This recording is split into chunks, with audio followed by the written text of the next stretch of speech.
अपनी ही शादी के समारोह में मैंने एक ऐसा वीडियो चलाया जो बिल्कुल ही अनुचित था। शुरुआत में मेरे दोस्तों और परिवार वालों को लगा कि ये सिर्फ एक मजाक है, स्क्रीन पर बस एक कपल मस्ती कर रहा है। लेकिन जैसे ही उन्होंने ध्यान से देखा, उन्हें एहसास हुआ कि वीडियो में जो महिला है वो आज की दुल्हन लुआन है, लेकिन उसके साथ जो आदमी था वो मैं बिल्कुल भी नहीं था। जब भीड़ सदमे में बैठी थी, उन्होंने ये भी देखा कि दुल्हन खुद अभी तक आई ही नहीं थी। मैं वहाँ खड़ा था, कमरे में मौजूद हर रिश्तेदार की तीखी नजरों के नीचे। मैंने एक हाथ में माइक्रोफोन उठाया और दूसरे हाथ से लू रुयान का नंबर मिलाया। उसने पहली बार फोन नहीं उठाया। मैंने हार नहीं मानी और बार बार कॉल करता रहा, जब तक उसने आखिरकार फोन उठा लिया। गाड़ियों के हॉर्न की आवाज स्पीकर से साफ सुनाई दे रही थी। मेहमान इंजन की गरज सुनकर आपस में फुसफुसाने लगे। क्या लू परिवार की बड़ी बेटी सच में भाग रही थी? मैंने शांत स्वर में पूछा, तुम कहाँ हो? तुम क्यों चली गयी? लू रुयान ने झुंझलाते हुए जवाब दिया, मुझे एक जरूरी काम है, दावत को टाल दो। मैंने पूछा, हमारी शादी से ज्यादा जरूरी कौन सा काम हो सकता है? उसकी गुस्से भरी आवाज पूरे हॉल में गूंज उठी। मैंने कहा ना, इसे टाल दो, मैं गाड़ी चला रही हूँ, बात करना बंद करो। आखिरकार मेरा गुस्सा भी फूट पड़ा। मैंने माइक में चिल्लाते हुए कहा, तुम सोचती हो बस टाल दो कहने से सब खत्म हो जाएगा? तुम्हें क्या लगता है ये जगह और इतने दूर से आए ये मेहमान क्या मायने रखते हैं? और मैं और चिन परिवार का क्या? मैंने इस सगाई के समारोह की तैयारी में 6 महीने लगाए और तुम्हें लगता है कि इसे टाल देना ही काफी है? तुम अपनी इज्जत तक दांव पर लगा रही हो सिर्फ भाग जाने के लिए। क्या तुम्हें सच में लगता है कि मैं अब भी तुम्हारा इंतजार करूंगा? जैसे ही ये शब्द मेरे मुंह से निकले, पूरा हॉल एकदम शांत हो गया। दूसरी तरफ लू रुयान भी सन रह गई। मेहमान हैरान थे, उनके दिमाग में तरह तरह के सवाल दौड़ रहे थे। क्या ये वही शांत और दब्बू आदमी है जिसे वे जानते थे? आखिरकार लू रुयान बोली, तुम क्या कह रहे हो? क्या तुम शादी रद्द करना चाहते हो? तुम्हारी इतनी हिम्मत नहीं है। मैंने ठंडी हंसी के साथ जवाब दिया, शादी रद्द करना कौन चाहता है, मैं या तुम? उसने झुंझला कर कहा, मैंने पहले ही कहा था, मुझे अस्पताल जाना है, कोई मेरी जान बचाने का इंतजार कर रहा है। मैंने हल्की व्यंग्य भरी मुस्कान के साथ कहा, अब तुम डॉक्टर बन गई हो? क्या तुम सिर्फ पहुंचकर ही किसी की जान बचा सकती हो? तो बताओ, अस्पताल में कौन है? क्या वो सच में मरने वाला है? क्या वो एक पल भी इंतजार नहीं कर सकता था? क्या तुम्हें सच में उसके लिए हमारी सगाई छोड़नी पड़ी? स्टेज के नीचे भीड़ में हलचल मच गई, यहाँ तक कि लू परिवार के लोग भी आपस में फुसफुसाने लगे। ऐसा कौन हो सकता है जो इतने महत्वपूर्ण समय पर उसे इस तरह मजबूर कर दे? कौन है जो लू परिवार की बड़ी बेटी, जो अपनी ठंडी और संयमित छवि के लिए जानी जाती है, उसे सब कुछ छोड़कर जाने पर मजबूर कर दे? तभी स्पीकर से लू रुयान की ठंडी आवाज आई, वो मेरा असिस्टेंट है, ईन। जैसे ही ये 2 शब्द बोले गए, भीड़ में हलचल मच गई। क्या ईन वही नहीं है जो मैनेजर लू का असिस्टेंट है? उसे उसने खुद ग्रेजुएशन के बाद नौकरी पर रखा था और लोग कहते हैं कि वो किसी फिल्म स्टार से भी ज्यादा हैंडसम है। वो उसके बहुत करीब है, एक कर्मचारी से ज्यादा एक सबसे अच्छे दोस्त की तरह। लेकिन आखिर कब से अमीर लोगों के ऐसे मेल बेस्ट फ्रेंड होने लगे? मैंने अपने आसपास फैलते इस हंगामे और फुसफुसाहट को देखा। लू परिवार की मुखिया लुएन अब और सहन नहीं कर सकी। वो तुरंत खड़ी हुई और अपने लोगों को मुझे रोकने का आदेश दिया। वे मेरे हाथ से फोन छीनना चाहते थे, लेकिन मेरे पास पहुंच नहीं पाए, क्योंकि मैंने पहले से ही इसकी तैयारी कर रखी थी। मैंने 200 सिक्योरिटी गार्ड्स रखे थे जो स्टेज की सुरक्षा कर रहे थे। मैंने सवाल जारी रखा, उसे क्या हुआ है? सर्दी, बुखार या साइकिल से हल्की सी चोट? मुझे हमेशा से तुम दोनों के रिश्ते पर शक था। सीईओ कौन है, तुम या वो? एक मामूली असिस्टेंट कैसे लू परिवार की वारिस को अपने मंगेतर को छोड़ने पर मजबूर कर सकता है? शिनेमो, व्यंग्य मत करो, उसने गुस्से में कहा। वो मेरा असिस्टेंट है और मेरा दोस्त भी। अगर तुम उसकी इज्जत नहीं करोगे तो तुम मेरी बेइज्जती करोगे। मैंने कहा, ओह, तो मुझे इसके नतीजे नहीं पता थे। इस असिस्टेंट की बेइज्जती करने के नतीजे, परिवार का विनाश और तुरंत मौत। बहुत बढ़िया, यही वजह थी कि मैं अपने पिछले जन्म में समय से पहले मर गया था। लेकिन अब जब मुझे दोबारा जन्म मिला है तो मैं इस जोड़ी को 1 इंच भी नहीं दूंगा। इन्हें बेनकाब करना और हमेशा के लिए बदनाम करना ही मेरे प्लान का पहला कदम है। मैंने आगे कहा, लगता है तुम्हारे लिए तुम्हारा ये दोस्त तुम्हारे अपने मंगेतर से भी ज्यादा महत्वपूर्ण है। तो अब एक फैसला करो, तुम किसे चुनती हो, मुझे या ये फैन? लू रुयान ने कभी उम्मीद नहीं की थी कि मैं ऐसा कहूँगा। मैं उसे पूरी तरह मजबूर कर रहा था कि वो आखिरी फैसला ले। उसके दिमाग में वो और येन भाई बहन जैसे थे। उसे लगा कि मैं उनके रिश्ते को गलत तरीके से समझ रहा हूँ। मुझे जवाब दो, तुम किसे चुनती हो? मैं अब भी उसी सख्ती के साथ बात कर रहा था। लू रुयान ने चुपचाप हम दोनों की तुलना की और उसे लगा कि येन उसे मुझसे बेहतर समझता है। उसने बिना सोचे उसका नाम ले दिया। जैसे ही उसने नाम लिया, मैंने तुरंत फोन काट दिया। मैं सीधे बाहस शहर की ओर निकल गया। मुझे जितनी जल्दी हो सके अस्पताल पहुंचना था। धन्यवाद, सच में धन्यवाद। उसके इस फैसले के बाद वहाँ मौजूद किसी भी इंसान के पास उसके लिए कुछ अच्छा कहने को नहीं बचा था। उसकी आइस क्वीन वाली छवि पूरी तरह टूट गई थी। बुजुर्ग लू को पहली बार इतनी शर्मिंदगी महसूस हुई। उन्हें लू रुयान की कमजोर सोच और उसके इस व्यवहार से नफरत थी, लेकिन उससे भी ज्यादा गुस्सा उन्हें मुझ पर था कि मैंने सबके सामने तमाशा खड़ा कर दिया। उन्होंने तुरंत पास खड़े एक नौकर को बुलाया और कहा, जाकर उस नालायक लड़की को ढूंढो। अगर ये फैन मर गया है तो ठीक है, और अगर नहीं मरा तो इस बार सच में उसे कुचल देना। उधर लू रुयान अपनी सफेद शादी की ड्रेस में ही अस्पताल पहुंच चुकी थी। वो तेजी से अस्पताल के गलियारों में दौड़ रही थी। किसी ने पहले कभी किसी दुल्हन को पूरे शादी के जोड़े में अस्पताल में नहीं देखा था। लोग आपस में फुसफुसाने लगे, समझ नहीं पा रहे थे कि आखिर मामला क्या है। कुछ ज्यादा भावुक लोगों ने तो अपने दिमाग में कहानी भी बना ली। उन्हें लगा कि शायद उसके दूल्हे का एक्सीडेंट हो गया है और वो मरने वाला है, इसलिए वो उससे आखिरी बार मिलने आई है। कुछ लड़कियां तो तुरंत अपने फोन निकालकर फोटो लेने और सोशल मीडिया पर डालने के लिए तैयार हो गयी। मेरी पिछली जिंदगी में यही वायरल मामला मेरी जिंदगी बर्बाद कर गया था। मुझे हमेशा के लिए धोखेबाज पति का टैग मिल गया था। तब जब लू रुयान भाग गई थी, लू परिवार ने उसे सजा दी थी, लेकिन उसे कोई फर्क नहीं पड़ा। उन्होंने येन फैन को हटाने की कोशिश की, लेकिन लू रुयान ने पूरी ताकत से उसकी रक्षा की। उसने आत्महत्या की धमकी तक दे दी और मैं बेवकूफ बनकर उसे माफ कर बैठा। इंटरनेट पर लोगों ने मुझे एक अमीर बिगड़ा हुआ आदमी बताया जो अपनी ताकत से किसी और का प्यार छीन रहा था। मैं सबकी नजर में खलनायक बन गया था, वो इंसान जिसने लू परिवार को दबाया और लू रुयान और येन को अलग कर दिया। वहीं येन अपनी जिंदगी एक कहानी के हीरो की तरह जी रहा था, बदले की भावना से भरा हुआ। वो अब भी लू रुयान से प्यार करता था और हर समय उसकी रक्षा करता था। दुनिया की नजरों में सबसे बड़ा विलन मैं ही था। लू रुयान को सच्चाई पता थी, लेकिन उसने कभी मेरा साथ नहीं दिया। उसे सिर्फ एक चीज की परवाह थी, येन फैन की इज्जत बचाना। मेरे लिए उसके दिल में कुछ भी नहीं था। और अभी उसी समय शहर के बैंक्वेट हॉल में मैं स्टेज पर खड़ा था, हाथ में माइक्रोफोन लिए और शांत चेहरे के साथ सबको संबोधित कर रहा था।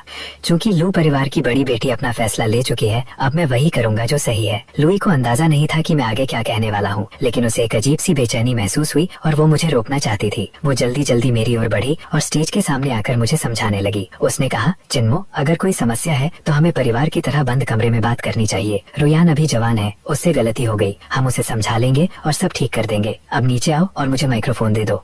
मैंने नीचे खड़ी लूचिन की तरफ देखा। उसे मैं कई सालों से दादी कहता आया था। मेरा चेहरा सख्त हो गया। चिन परिवार हमेशा छोटा रहा है, लेकिन हमारी अपनी इज्जत है।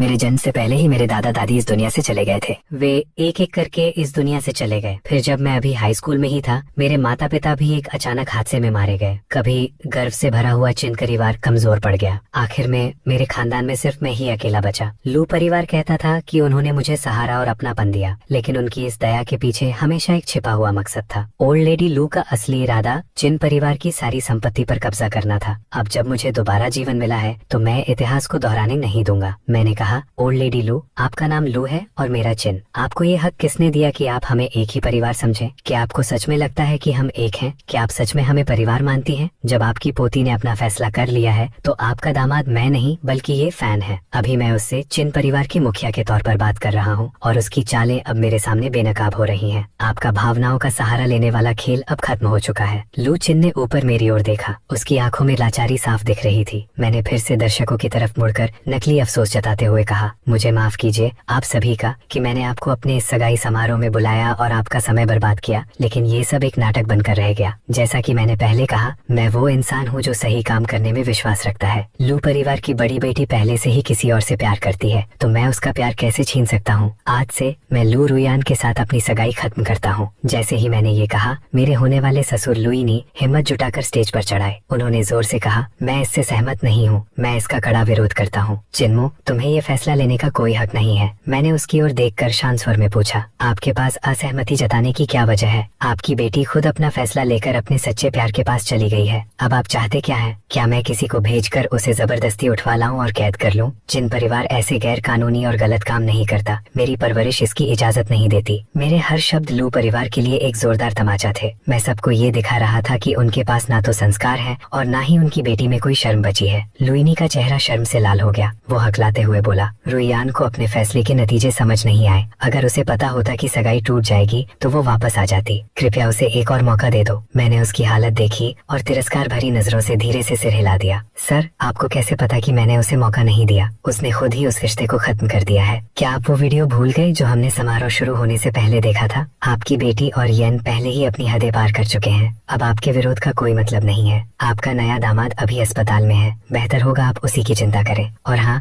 दादी लू, क्या आप अभी भी अपने परिवार के लिए दामाद ढूंढ रही हैं? अगर हाँ, तो अगला प्लान क्या है? मेहमानों को उम्मीद नहीं थी कि मैं इतनी शांति से बात करूंगा। मैं पूरे आत्मविश्वास के साथ वहाँ खड़ा था, जैसे एक मजबूत इंसान। लुइनी इतने अच्छे दामाद को खोना नहीं चाहता था। वो अभी भी इसे बचाने की कोशिश कर रहा था। वो मेरे पास आया और धीरे से बोला, अमीर परिवारों में शादियाँ ऐसे ही चलती हैं। तुम अपना खेल खेलो, हम अपना खेल खेलते हैं। रुयान इतने सालों से तुम्हारे साथ है, तुम अब अचानक पीछे नहीं हट सकते। उससे बस एक गलती हो गई है, उसे माफ कर दो। उसे अपनाना मतलब लू साम्राज्य का आधा हिस्सा पाना है। अपने पुराने रिश्ते और इतनी बड़ी बड़ी दौलत के लिए ये फैसला वापस ले लो। ऐसा मान लो कि कुछ हुआ ही नहीं। मैंने उसे देखा और मन में सोचा, क्या इनके दिमाग ने काम करना बंद कर दिया है? इतना सब होने के बाद भी ये चाहते हैं कि मैं सब कुछ नजरअंदाज कर दूं। वो फिर बोला, वैसे भी रुईयान अब भी पवित्र है, बस थोड़ा गले लगना और किस करना हुआ है, उससे ज्यादा कुछ नहीं। तुमने एक बार धोखा सह लिया, लेकिन मैं वादा करता हूँ कि दोबारा ऐसा नहीं होगा। मैंने उसकी आंखों में देखते हुए कहा, मेरे चिन परिवार को तुम्हारे लू परिवार से कुछ भी नहीं चाहिए। फिर मैं भीड़ की ओर मुड़ा और कहा, अब मैं दूसरी बात घोषित करता हूँ, आज से चिन परिवार और मेरे ननिहाल का लू परिवार के साथ कोई भी रणनीतिक संबंध नहीं रहेगा। जो प्रोजेक्ट अभी चल रहे हैं उनके खत्म होने के बाद उनसे कोई नया समझौता नहीं किया जाएगा। इस बार सिर्फ लुइनी ही नहीं बल्कि सब लोग सन्न रह गए। दादी लू इतनी डर गयी कि खड़ी भी नहीं रह सकी। गुस्से और सदमे में आकर वो सीधे जमीन पर गिर पड़ी। जल्दी करो, इन्हें अस्पताल ले जाओ। लू परिवार के लोग घबराकर उन्हें उठाने लगे और तुरंत बाहर ले गए। लुइनी ने ये सब देखा, हार मानते हुए सिर हिलाया और उनके पीछे पीछे चला गया। मैं वहीं रुका रहा और देर रात तक मेहमानों को संभालता रहा। आखिरकार शोर थम गया, लेकिन उस सन्नाटे के पीछे एक तूफान छिपा हुआ था। मैं वापस लिविंग रूम में गया और वहाँ अपने दोस्त शिन्यूचू को पाया। हम दोनों चुपचाप बैठे रहे, इस पूरे हंगामे के बाद खुद को संभालने की कोशिश करते हुए। शिन्यू किसी देर से खिले गुलाब की तरह थी, शांत लेकिन बेहद आकर्षक। उसमें एक ऐसा खिंचाव था जिसे नजरअंदाज करना मुश्किल था। अगर लू रुईयान एक ठंडी बर्फीली कमल की तरह थी तो शिन्यूचू एक रहस्यमयी काले गुलाब जैसी थी। मैंने धीरे से कहा, शिन्यू, हालात का बोझ मुझ पर साफ महसूस हो रहा था। वो मुझसे कुछ साल बड़ी थी, लेकिन हमेशा सही बात कहती थी। मेरी बहन चिन्या ने उसे कुछ समय पहले ही गोद लिया था। उसने पूछा, क्या तुम सच में ये सब छोड़ने वाले हो? लू रुईयान ने मेरे साथ सच में ऐसा किया? उसने वाकई ये सब कर दिया। मैं ऐसे बर्दाश्त नहीं कर सकता। वो मेरे सच्चे प्यार के साथ ऐसा धोखा कैसे कर सकती है? ये कहते कहते उसकी आंखों से आंसू बहने लगे। इस बार मैं भी खुद को संभाल नहीं पाया और पूरी तरह टूट गया। मैं कुर्सी पर गिर पड़ा जैसे सारी ताकत खत्म हो गई हो। मेरी आंखें खाली थीं, दुख, निराशा और बेबसी से भरी हुई। दोबारा जीवन मिलने के बाद भी मेरा एक हिस्सा अब भी इस बात पर यकीन नहीं कर पा रहा था। मुझे यकीन नहीं हो रहा था कि रुईयान मेरे साथ ऐसा कर सकती है। आज जो हुआ वो तो सिर्फ शुरुआत है, असली दर्द तो उससे भी कहीं ज्यादा गहरा है। ये सब उस दर्द के सामने कुछ भी नहीं है जो उसने 10 साल पहले मुझे दिया था। ये फैन के लिए उसने मुझे जिंदा लाश बना दिया था। क्या मैंने उसे दिलासा दिया? नहीं, ये मामला यहीं खत्म नहीं होगा। लू रुईयान तो बस शुरुआत है। मैं पूरे लू परिवार को उनके फैसले की कीमत चुकवाऊंगा। मैंने उसकी ओर देखा और पूछा, तुम्हारे हिसाब से एक औरत के लिए सबसे ज्यादा महत्वपूर्ण क्या होता है? उसके जवाब देने से पहले ही मैं खुद बोल पड़ा, आज मैं उन तस्वीरों को सार्वजनिक करने वाला हूँ। लू रुईयान की बेवफाई को उजागर करना दो धारी तलवार है, लेकिन अब वो मेरे बारे में भूल सकती है। इस जन्म में किसी बड़े और सम्मानित परिवार में शादी करने का उसका सपना अब खत्म हो चुका है। लू परिवार उसे कभी भी हीन जैसे किसी मामूली इंसान के साथ रहने नहीं देगा। हमें कुछ करने की भी जरूरत नहीं पड़ेगी, उनका परिवार खुद ही टूट जाएगा। लू परिवार खुद ही उन दोनों से निपट लेगा। हमें सिर्फ ली परिवार पर ध्यान देना है। मैं लू परिवार को पूरी तरह बर्बादी की ओर ले जाऊंगा। नफरत से भरा हुआ मैंने अपने हाथ में पकड़ा चाय का कप कसकर पकड़ लिया, फिर उसे रखकर मैंने मना कर दिया। मेरी आंखों में ठंडापन था जिसमें गुस्से और हिंसा की झलक साफ दिख रही थी। शिन्यूचू ने मुझे कभी इस रूप में नहीं देखा था। मैं उसे बिल्कुल अलग इंसान लग रहा था। उसने मेरी ओर देखकर कहा, ठीक है, मैं हमेशा तुम्हारे साथ रहूंगी। जिन परिवार तुम्हारी ताकत है और हम मिलकर उनसे 10 गुना कीमत वसूल करेंगे। वो झुककर मेरे माथे को छूती है जैसे बचपन में किया करती थी। मैंने उसके चेहरे को देखा, वही चेहरा जिसे मैंने अपनी पिछली जिंदगी में बहुत याद किया था। जब मैं बेहोश और लाचार था, वो रोज मेरी देखभाल करने आती थी। वो मुझे करवट दिलाती, मेरे हाथ पैरों की हल्की मालिश करती। वो मेरे कानों में धीरे धीरे दुनिया की हर खबर सुनाती थी और हर बार जाते समय मेरे सिर पर हाथ फेरती थी। मैं खुद को रोक नहीं पाया। मैं खड़ा हुआ और उसे कसकर गले लगा लिया। अब मैं वो इंसान नहीं था जिसे शिन्यूचू पहले जानती थी। पिछले जन्म में मैं भटक गया था। मुझे याद आया कि लू रुईयान ने उसके साथ कैसा व्यवहार किया था और उसका दुखद अंत क्या हुआ था। ये सोचकर मेरे दिल में गहरा पछतावा भर गया। मैंने खुद को कोसा कि मैंने कभी लू रुईयान से प्यार किया और उसे अपने परिवार को चोट पहुंचाने दिया। मैंने कसम खाई कि अब ऐसा कभी नहीं होने दूंगा। मैंने अपना सिर उसके कंधे पर रख दिया और उसकी जानी पहचानी खुशबू को महसूस किया। जो कुछ मैंने खो दिया था उसे फिर से पाकर मैं टूट गया और जोर जोर से रोने लगा।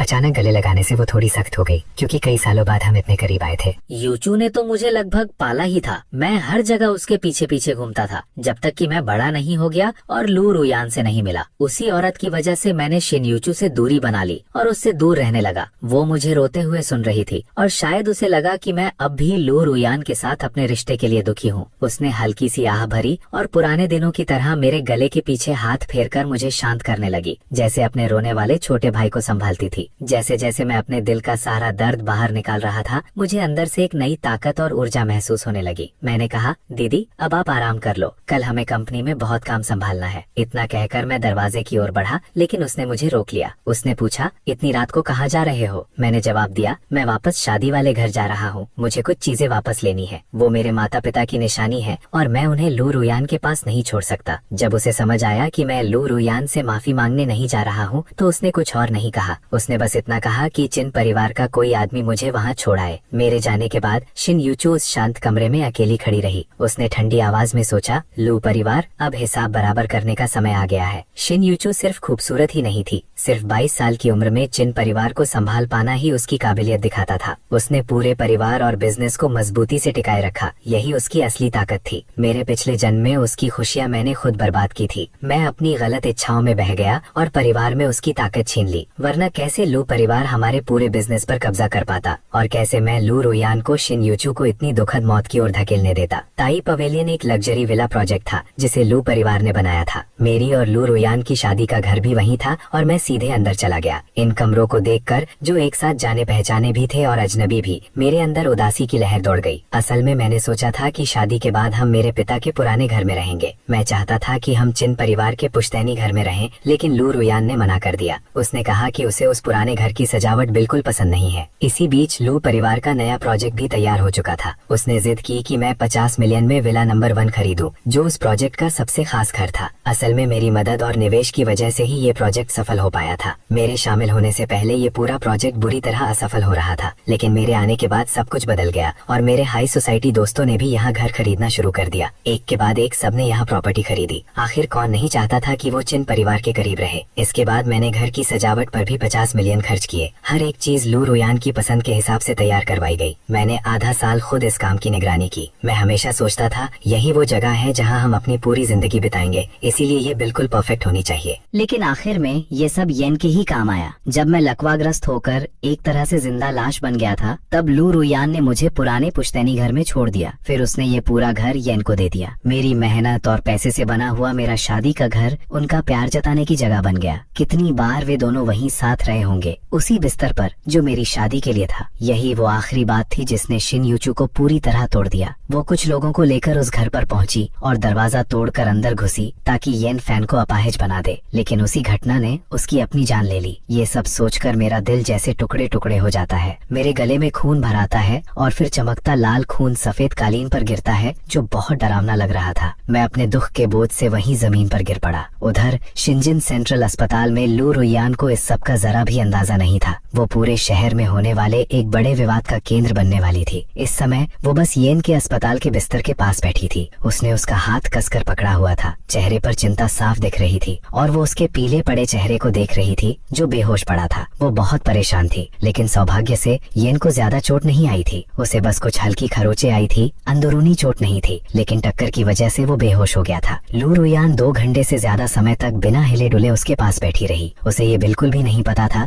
कि चिन परिवार के घर पर क्या हो रहा था। उसे ये भी नहीं मालूम था कि वो पूरे शहर में चर्चा का विषय बन चुकी है। लेकिन ये शोहरत अच्छी नहीं थी। कुछ देर पहले ही लोगों ने उसके बारे में सोशल मीडिया पर पोस्ट करना शुरू कर दिया था। उन्हें पूरी सच्चाई नहीं पता थी। उन्होंने बस उसे अस्पताल में येन के पास भागते हुए देखा था। ऑनलाइन लोग उसकी तारीफ कर रहे थे कि वो कितनी वफादार है। लोग उसकी खूबसूरती और उसके सच्चे प्यार की बातें कर रहे थे और पोस्ट तेजी से वायरल हो रही थी। लेकिन ये सब जल्दी ही बदलने वाला था। जो लोग सगाई समारोह में मौजूद थे उन्हें सच्चाई पता थी और वे धीरे धीरे इंटरनेट पर असली बात फैलाने लगे। लोग अब सवाल उठाने लगे। उन्हें समझ नहीं आ रहा था कि वो असल में कौन है। लू रुयान, लू परिवार की बड़ी बेटी, और अस्पताल के बिस्तर पर पड़ा आदमी सिर्फ उसका असिस्टेंट येन फैन था। आज रात उसकी सगाई मुझसे होने वाली थी, चिन परिवार के वारिस से, लेकिन वो मुझे छोड़कर भाग गई, और वो भी शादी के कपड़ों में, सिर्फ उस आदमी के पास जाने के लिए। तो फिर दूल्हा कहाँ था? लोग इस जोड़ी को आशीर्वाद दे रहे थे और ये देखकर मेरा खून खौल उठता था। आखिरकार किसी ने लू रुयान और येन फैन की सच्चाई उजागर कर दी। उन्होंने सब कुछ पोस्ट कर दिया, यहाँ तक कि सगाई समारोह की तस्वीरें भी। उन तस्वीरों में मैं उस बड़े स्टेज पर अकेला खड़ा था। मेरे चेहरे पर सिर्फ निराशा और टूटे हुए दिल की झलक थी, और मेरे पीछे लगी बड़ी स्क्रीन पर सच्चाई पहली बार सबके सामने आ रही थी। एक फोटो में लू रुयान पजामे में येन के साथ उसी कमरे में दिखाई दे रही थी। सबूत इतने साफ थे कि किसी भी तरह का शक नहीं बचा था। अब ये पूरी तरह साबित हो चुका था कि लू रुयान का येन फैन के साथ रिश्ता था। जनता की राय पल भर में बदल गई, लेकिन लू रुयान को इस बात का कोई अंदाजा नहीं था कि इंटरनेट पर क्या तूफान मचा हुआ था। जैसे ही वो अस्पताल पहुंची, उसने अपना फोन बंद कर दिया था। लोग लगातार उसे कॉल कर रहे थे और उसे डर था कि कहीं येन की नींद न टूट जाए। लेकिन असली वजह ये थी कि उसे समझ नहीं आ रहा था कि वो इस पूरे मामले को अपने परिवार और मेरे परिवार को कैसे समझाए। फोन बंद रखने से उसे ऐसा लग रहा था कि वो उस अस्पताल के कमरे में शांति से बैठी है। उसे लगा कि मैं बस कुछ समय के लिए इस स्थिति को स्वीकार नहीं कर पा रहा हूँ। वो सोच रही थी कि जब वो वापस जाकर मुझसे आमने सामने बात करेगी तो मुझे मना लेंगे। उसे ये भी उम्मीद थी कि मैं अपने गुस्से के लिए उससे माफी मांगूंगा और फिर से उसे शादी के लिए प्रपोज करूंगा। उसे सच में लगता था कि वो मुझ पर एहसान कर रही है, मेरे व्यवहार को माफ करके मुझसे शादी करके। उसने तो यहाँ तक सोच लिया था कि हमारी शादी में यन को बेस्ट मैन बनाएगी और बच्चों को लू सरनेम देगी। इतने सालों तक मैं उसके लिए एक दबे हुए इंसान की तरह रहा था, इसलिए वो इसकी आदी हो चुकी थी। क्या उसे सच में लगता था कि वो अब भी कोई रानी है और मैं उसका वफादार सिपाही? लेकिन इस बार वो पूरी तरह भ्रम में थी। उसका वफादार सिपाही अब मर चुका था और उसे उसने खुद ही खत्म किया था। जब लू रुयान अपनी कल्पनाओं में खोई हुई थी, तभी अचानक दरवाजा जोर से खुला। वो डरकर उछल पड़ी और यन भी नींद में थोड़ा हिल गया। उसे लगा कि मैं उसे ढूंढते हुए वहाँ आ गया हूँ और उसका पूरा शरीर तनाव में आ गया। लेकिन अंदर आने वाला इंसान उसका पिता लू सेनाई था। वो कुछ बॉडीगार्ड्स के साथ अंदर आया। उसके चेहरे पर गंभीरता थी। लू रुयान ने थोड़ा शांत होकर उदासीन अंदाज में पूछा, आप यहाँ क्या कर रहे हैं? उसके पिता ने गुस्सा नहीं किया, बस कहा, तुम्हारी दादी गुस्से में बेहोश हो गई हैं। वो बगल वाले कमरे में है, तुरंत जाकर उन्हें देखो। ये सुनते ही लू रुयान ने यन का हाथ छोड़ दिया और तुरंत खड़ी हो गई। दादी गुस्से में बेहोश हो गई? आपने पहले क्यों नहीं बताया? चिन्मो क्या कर रहा है? वो इतनी सी बात भी संभाल नहीं सकता? उसने दादी को नाराज कर दिया। उसके चेहरे पर ठंडापन था और उसकी आवाज में सिर्फ मुझे दोष देने का भाव था। वो अपने पिता की ओर देखे बिना ही जल्दी जल्दी कमरे से बाहर निकल गई दादी को देखने के लिए। उसके मन में ये सब मेरी गलती थी, ये नहीं कि उसने अपनी ही सगाई छोड़ दी थी। वो मानने को तैयार ही नहीं थी कि इस पूरे हालात की वजह उसके अपने फैसले थे। उसे ये बिल्कुल भी अंदाजा नहीं था कि जैसे ही उसने यन को चुना, मैं दुनिया के सामने हमारी सगाई खत्म करने का ऐलान कर चुका था। उसके पिता ने उसे नहीं रोका, बस यन की तरफ देखा और हल्की हंसी के साथ कहा, अब नाटक बंद करो। यन वहीं चुपचाप लेटा रहा, बेहोश होने का अभिनय करता हुआ। लेकिन लू सेनाई उसकी चाल समझ गया और गार्ड से कहा, यहीं रहो और इस पर नजर रखो, इसे कहीं जाने मत देना। इतना कहकर वो कमरे से बाहर चला गया। दरवाजा बंद होते ही यन की पलकों में हल्की हरकत हुई। वो धीरे से आंखें खोलकर आसपास देखना चाहता था। उसने हल्की सी झिरी से देखा, लेकिन जैसे ही उसने दो बड़े साए अपने ऊपर खड़े देखे, वो फिर से चुपचाप पड़ा रहा। उधर लू रुयान बगल वाले वीआईपी कमरे में पहुंच गई, जहां परिवार के सिक्योरिटी गार्ड खड़े थे। वो अंदर गई और अपनी बूढ़ी दादी को बिस्तर पर कमजोर हालत में लेटे देखा। ये देखकर वो घबरा गई और तुरंत रोने लगी। उसने अपनी दादी की निजी नौकरानी आंटी जॉन से पूछा, दादी को क्या हुआ? ये कैसे हो गया? आंटी जॉन कुछ पल चुप रही। वो बचपन से ही लू परिवार के साथ थी और 50 साल से उनकी सेवा कर रही थी। वो हर मुश्किल में दादी के साथ रही थी। उसने लू रुयान को बचपन से बड़ा होते देखा था और कभी नहीं सोचा था कि वो ऐसा कर सकती है। लेकिन अब सच्चाई उसके सामने थी। उसकी मालकिन ने अपनी ही सगाई छोड़ दी थी, सिर्फ अपने असिस्टेंट को देखने अस्पताल आने के लिए। आंटी जॉन ने धीरे से कहा, मालकिन गुस्से में बेहोश हो गई थी, वो जल्द ही होश में आ जाएंगी। लू रुयान कुछ और पूछती उससे पहले ही बिस्तर पर लेटी बूढ़ी महिला ने धीरे धीरे आंखें खोल दी। आंटी जॉन तुरंत उनकी मदद करने दौड़ी और लू रुयान भी पास आ गई। दादी आप ठीक हैं? आपको कैसा लग रहा है? फिर उसने पूछा, और चिन्मो कहाँ है? आप बेहोश हो गई थी। क्या वो तुम्हारे पीछे यहाँ तक आने की भी जरूरत नहीं समझा? लू रुयान ने अपनी शादी से भागने की बात का जिक्र तक नहीं किया। उसे ये भी एहसास नहीं था कि उसकी वजह से ही उसकी दादी बेहोश हो गई थी। इसके उलट वो यही मान रही थी कि गलती मेरी है, मैंने उनका ध्यान नहीं रखा। दादी अस्पताल में थी और मैं उनके पास नहीं था, बस यही बात उसके दिमाग में थी। तभी लू विंग ने अपनी पूरी ताकत जुटाकर उसे जोर से धक्का दे दिया। उन्होंने उसे घृणा भरी नजरों से देखते हुए कहा, मुझसे दूर रहो, मेरे पास तुम्हारी जैसी कोई पोती नहीं है। अब लू रुयान समझ गई सच्चाई सामने आ चुकी है, लेकिन फिर भी उसे कोई पछतावा नहीं था। उसने कहा, दादी आप क्या कह रही हैं? ये तो बस सगाई थी, बाद में भी हो सकती है। मैं चिन्मो से बात करके सब ठीक कर दूंगी। अभी उसे कॉल करती हूँ और उससे कहूंगी कि आपसे माफी मांगे। ये कहते ही वो मुड़ी और अपने बैग से फोन निकाल लिया। उसने फोन ऑन किया ताकि मुझसे जवाब मांग सके, लेकिन लू विंग ने तुरंत उसे रोक दिया। उनका चेहरा बिल्कुल पीला पड़ चुका था। उन्हें पता था कि लू रुयान को बाहर क्या हो चुका है, इसका कोई अंदाजा नहीं है कि मैं पहले ही सगाई तोड़ चुका हूँ। अगर वो अभी उसी घमंडी अंदाज में मुझे कॉल करती तो बात और बिगड़ जाती, इससे हालात और खराब होते और सुलह की कोई गुंजाइश नहीं बचती। उन्होंने कहा, अभी उसे फोन मत करो, पहले मेरी बात सुनो। इस बार लू रुयान ने अपनी दादी की बात मान ली। वो चुपचाप फोन वापस रखकर खड़ी हो गई। ठीक है दादी, आप बताइए। लू विंग बिस्तर से टिककर बैठ गई और आंटी जुआन की तरफ देखा। उन्होंने इशारे से उसे बाहर जाने को कहा और दरवाजा बंद करवा दिया। जैसे ही आंटी जुआन बाहर गई, कमरे में सिर्फ लू विंग और लू रुयान रह गई। अब लू विंग का चेहरा पूरी तरह गुस्से से भर गया था। उन्होंने उसे ठंडी और सख्त नजरों से घूरते हुए कहा, क्या तुम्हें जरा भी समझ है कि तुम क्या कर रही हो? हो? क्या तुम्हें लगता है कि मैं अब बेकार हो गई हूँ और तुम्हें संभाल नहीं सकती? तुमने इस परिवार की इज्जत मिट्टी में मिला दी है। तुम्हारी वजह से लू परिवार ने कितना विश्वास खो दिया है, तुम्हें अंदाजा भी है? लू रुयान डर के मारे वहीं जड़ हो गई। उसके पास कहने के लिए कुछ नहीं था और उसकी आंखों में आंसू भरने लगे, जैसे किसी बांध का दरवाजा टूट गया हो और पानी एकदम बह निकला हो। वो रोते हुए बोली, दादी मैंने ऐसा क्या कर दिया? आप मुझे इतनी डांट क्यों रही हैं? मैंने परिवार की इज्जत कैसे खराब कर दी? लू विंग गुस्से से बोली, तुम्हें अभी भी ये पूछने की हिम्मत है? मुझे बताओ, बगल वाले कमरे में कौन है? वो कौन है और उसे ऊपर वाले वीआईपी कमरे में रहने का हक किसने दिया? जैसे जैसे लू विंग बोल रही थी उनका गुस्सा बढ़ता जा रहा था। वो सिर्फ लू रुयान की इज्जत की वजह से खुद को रोक रही थी, वरना किसी और के साथ होती तो अब तक उसे खत्म कर देती। भले ही शादी अभी नहीं हुई थी, लेकिन दोनों की सगाई हो चुकी थी। फिर भी लू रुयान का व्यवहार पूरी तरह गलत और अनैतिक था। लू विंग के जमाने में ऐसी औरत के साथ बहुत सख्ती से निपटा जाता, उसे सजा के तौर पर जान से मार दिया जाता। लू रुयान ये सुनकर पूरी तरह सन्न रह गई। उसने कभी अपने परिवार को ये फैन के बारे में नहीं बताया था। मेरे अलावा बाकी सब लोग यही सोचते थे कि वो सिर्फ उसका असिस्टेंट है। उसे लगा जैसे उसका कोई मुकदमा चल रहा हो। वो घबरा कर बोली, उसकी आवाज कांप रही थी, दादी आपको कैसे पता चला कि ये फैन यहाँ है? क्या चिन्मो ने आपको बताया? वो ऐसा कैसे कर सकता है? मैंने उसे सब समझा दिया था। मेरे और ये फैन के बीच कुछ भी नहीं है, वो सिर्फ मेरा असिस्टेंट है। लेकिन चिन्मो तो छोटी छोटी बातों पर नाराज हो रहा है। लू विंग ने गुस्से में हंसते हुए कहा, कैसा असिस्टेंट होता है जिसके लिए तुम अपनी सगाई बीच में छोड़ देती हो? और कैसा असिस्टेंट होता है जिसके अस्पताल में होने पर उसकी बॉस खुद भागती हुई उसके पास पहुंच जाती है? क्या ये सच में बॉस और कर्मचारी का रिश्ता लगता है? कौन इस बात पर यकीन करेगा? लू विंग के सवालों के सामने लू रुयान पूरी तरह उलझ गई। उसे समझ नहीं आ रहा था कि वो अपनी और येन के बीच के रिश्ते को अपनी दादी को कैसे समझाए। उसे यकीन था कि ये प्यार वाला रिश्ता नहीं है, बल्कि कुछ अलग ही है। वो उसे एक अपने जैसा मानती थी, जैसे खून का रिश्ता ना होते हुए भी परिवार जैसा लगाव हो। लेकिन क्या दादी इस बात पर विश्वास करती? उसी वक्त उसे लगा कि इस समस्या का हल सिर्फ एक ही है, मैं। अगर मैं आकर सब समझा दूं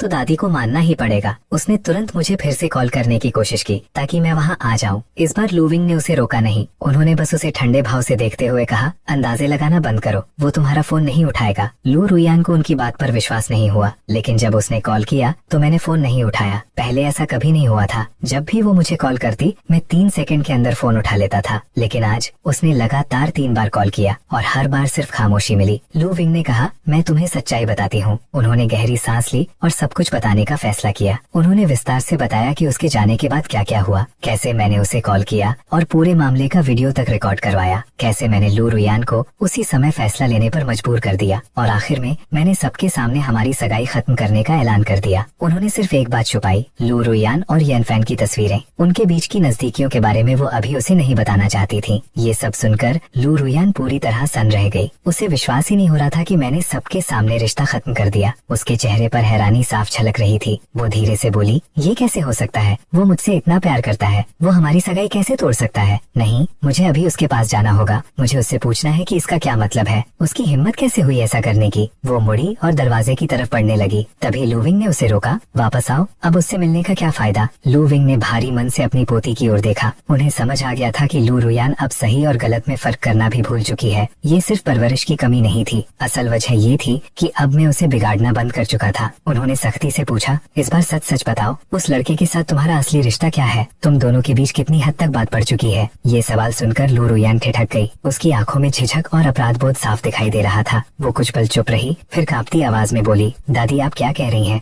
मेरा और येनफेन का ऐसा कोई रिश्ता नहीं है। आप मुझ पर विश्वास कीजिए, हम बस सहकर्मी हैं, दोस्त हैं। चिन्मो की बातों पर ध्यान मत दीजिए। फोन पर जब मैंने कहा कि मैं येनफेन को चुनती हूँ, उसका मतलब सिर्फ इतना था कि मैं अस्पताल जा रही हूँ। मेरा मतलब ये नहीं था कि मैं चिन्मो को छोड़ रही हूँ। मैं उसे कैसे छोड़ सकती हूँ? अंदर ही अंदर वो सच बोल रही थी। उसका कभी इरादा नहीं था कि वो मेरे परिवार की दौलत छोड़ दे। वो बस मेरे गुस्से भरे व्यवहार से नाराज होकर ऐसा बोल गई थी। उसे ये समझ ही नहीं आया कि मैं उसके खेल से तंग आ चुका हूँ और मैंने उसे खुद अपने जाल में फंसा लिया है। लू विंग ने उसकी एक भी बात पर विश्वास नहीं किया। उन्हें बहुत निराशा हुई कि लू रुयान अब भी झूठ बोलकर खुद को सही साबित करने की कोशिश कर रही है। उन्होंने गुस्से से कहा, मुझे तुम पर जरा भी भरोसा नहीं है और सबसे बड़ी बात, वहाँ मौजूद मेहमानों को भी नहीं है। वे सभी बहुत प्रभावशाली लोग हैं और उनमें से कई हमारे बिजनेस पार्टनर भी हैं। अगर तुम्हारी बेवफाई साबित हो गई तो तुम्हें अंदाजा है कि लू परिवार को कितना नुकसान होगा? ये सुनते ही लू रुयान का चेहरा पीला पड़ गया। वो घबरा कर बोली, कौन? किसने कहा कि मैं बेवफा हूँ? बुजुर्ग महिला ने अब कुछ समझाने की जरूरत नहीं समझी। उन्होंने अपना फोन निकाला और कुछ तस्वीरें दिखाई, लू रुयान और येन की साथ वाली तस्वीरें। उन्हें देखते ही उसकी आंखें डर से फैल गईं। वो हकलाते हुए बोली, ये तस्वीरें आपको कहाँ से मिली? किसने ली ये फोटो? फोटो। दादी ने गुस्से में कहा, ये मायने नहीं रखता कि मुझे ये कहाँ से मिली, चाहे तुम्हारे और येन के बीच कुछ भी हो। अब वो मरने वाला इंसान है। अगर जिन परिवार उसे खत्म नहीं करेगा तो लू परिवार करेगा। वो तुम्हारी जिंदगी का सबसे बड़ा दाग है। ये सुनते ही लू रुयान अपने होश में आई। वो तुरंत बोली, नहीं, आप उसे छू भी नहीं सकती। मैं ऐसा नहीं होने दूंगी। अगर आपने उसे मारा तो पहले मुझे मारना होगा। लू विंग गुस्से से कांपते हुए बिस्तर पर गिर पड़ी। वो बोलने की हालत में भी नहीं थी, लेकिन लू रुयान को अब उनकी हालत का ध्यान ही नहीं था। वो सिर्फ उन तस्वीरों में उलझी हुई थी। वो जल्दी जल्दी बोली, अब मुझे याद आया, ये पिछले हफ्ते की बिजनेस ट्रिप की बात है। वो उस रात मेरे कमरे में सिर्फ काम की बात करने आया था। हम कंपनी के बारे में बात कर रहे थे, तभी उस पर कॉफी गिर गई। इसी वजह से मुझे कपड़े बदलने पड़े। आपको मुझ पर भरोसा करना होगा। मैं आपकी परवरिश में पली हूँ। मैं ऐसा घटिया काम कभी नहीं कर सकती। उसकी इस बेताबी को सुनकर दादी थोड़ी देर के लिए सोच में पड़ गई। तस्वीरों में अंदर क्या हुआ ये तो नहीं दिख रहा था, लेकिन हालात बहुत संदिग्ध लग रहे थे। एक लड़का और एक लड़की रात में अकेले कमरे में, और फिर उसका नाइट ड्रेस में होना, ये सब किसी को भी शक में डाल सकता था। उसकी सफाई बहुत कमजोर लग रही थी। जब लू रुयान ने देखा कि शक अभी भी बना हुआ था तो उसने और जोर देकर अपनी बात रखी। अब हम अभी अस्पताल में हैं। आप चाहें तो अभी किसी डॉक्टर को बुला सकती हैं। वो मेरी जांच कर सकती हैं ताकि आपको यकीन हो जाए कि मैं अब भी साफ हूँ। अपनी पोती को इतने भरोसे के साथ बोलते देख लू विंग थोड़ा विश्वास करने लगी, लेकिन उनके मन में उलझन अभी भी थी। अगर उनके बीच कुछ नहीं था तो लू रुयान येन की इतनी रक्षा क्यों कर रही थी। अब लू रुयान समझ गई कि वो सच्चाई ज्यादा देर तक छुपा नहीं सकती। उसने गहरी सांस ली और सब कुछ बताना शुरू किया। येन 1 साल पहले लू कंपनी में काम पर आया था और उसके काम से खुश होकर उसने उसे अपना पर्सनल असिस्टेंट बना लिया। धीरे धीरे उसे लगा कि येन बाकी लोगों से अलग है। जहाँ दूसरे लोग उसके पीछे पागल रहते थे या मैं चुपचाप उसका ख्याल रखता था,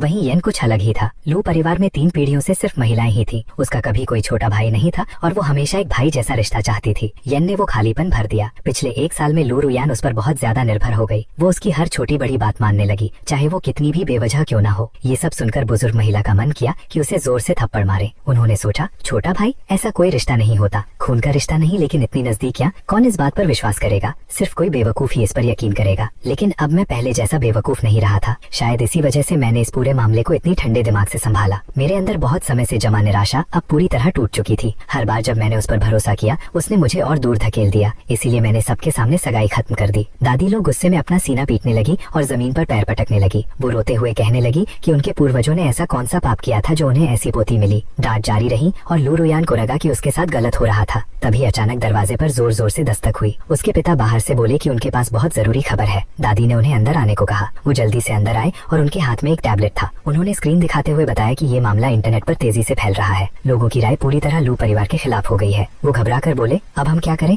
दादी लू को उनका घबराया हुआ चेहरा बिल्कुल पसंद नहीं आया। उन्हें लगा कि वो कोई फैसला लेने के लायक ही नहीं है। उन्होंने सोचा कि वो एक 20 साल के लड़के मेरे से भी कमजोर है, जो इतनी बड़ी स्थिति में भी शांत बना रहा। गुस्से में उन्होंने उसे डांटते हुए कहा कि पहले अपने इस बेकार और घबराए हुए चेहरे को संभाले। एनी ने और भी ज्यादा सिर झुका लिया, जबकि लू रुयान उसे घृणा भरी नजरों से देख रही थी। वो अपने पिता से हमेशा से नफरत करती थी। असल में वो सिर्फ इसलिए इस परिवार का हिस्सा था क्योंकि लू परिवार में कोई पुरुष वारिस नहीं था, और क्योंकि वो परिवार को बेटा नहीं दे पाया, पत्नी के मरने के बाद उसे बिल्कुल बेकार समझ कर रखा गया। एनी इस तरह के व्यवहार का आदी हो चुका था, इसलिए उसे गुस्सा नहीं आया। उसने बस कहा कि वे टैबलेट पर खबर देखें। जैसे ही दोनों ने खबर देखी, रुयान गुस्से से कांपने लगी और बुजुर्ग महिला वहीं बेहोश हो गई। ऑनलाइन हालात पूरी तरह बेकाबू हो चुके थे। मेरी और उसकी छवि बिल्कुल उलट दिशा में जा रही थी। जैसे जैसे समय बीत रहा था, लोग मेरी तरफ सहानुभूति दिखाने लगे। अंदर की जानकारी रखने वाले लोग इंटरनेट पर मेरे द्वारा लू रुयान के लिए किए गए हर काम को शेयर करने लगे। किसी ने तो मेरे परिवार द्वारा दिए गए भारी भरकम दहेज की लिस्ट भी लीक कर दी। जब लोगों ने मेरी दरिया दिली देखी तो उन्होंने उसके व्यवहार को अमानवीय बताया। अब लू रुयान के पास खुद को बचाने का कोई रास्ता नहीं था। अगर वो ये भी कहती कि वो और ये फैन सिर्फ भाई बहन जैसे हैं, तो भी कोई उस पर भरोसा नहीं करता। क्या उसे सच में लगा कि लोग इतने बेवकूफ हैं? जनता उसे खुलकर कोस रही थी और इसका असर पूरे लू परिवार के कारोबार पर पड़ रहा था। इंटरनेट उनके खिलाफ एक युद्ध भूमि बन चुका था। लोगों ने लू परिवार के सभी प्रोडक्ट्स के बहिष्कार की मांग शुरू कर दी। अगली सुबह तक निवेशक घबरा जाएंगे और तेजी से उनके शेयर बेचने लगेंगे। जो होने वाला था वो साफ दिखाई दे रहा था। अगला दिन लू परिवार के लिए किसी डरावने सपने से कम नहीं होने वाला था। अगर उन्होंने तुरंत कुछ नहीं किया तो सालों तक इस नुकसान से उबर नहीं पाएंगे। मेरे परिवार से लिया गया पैसा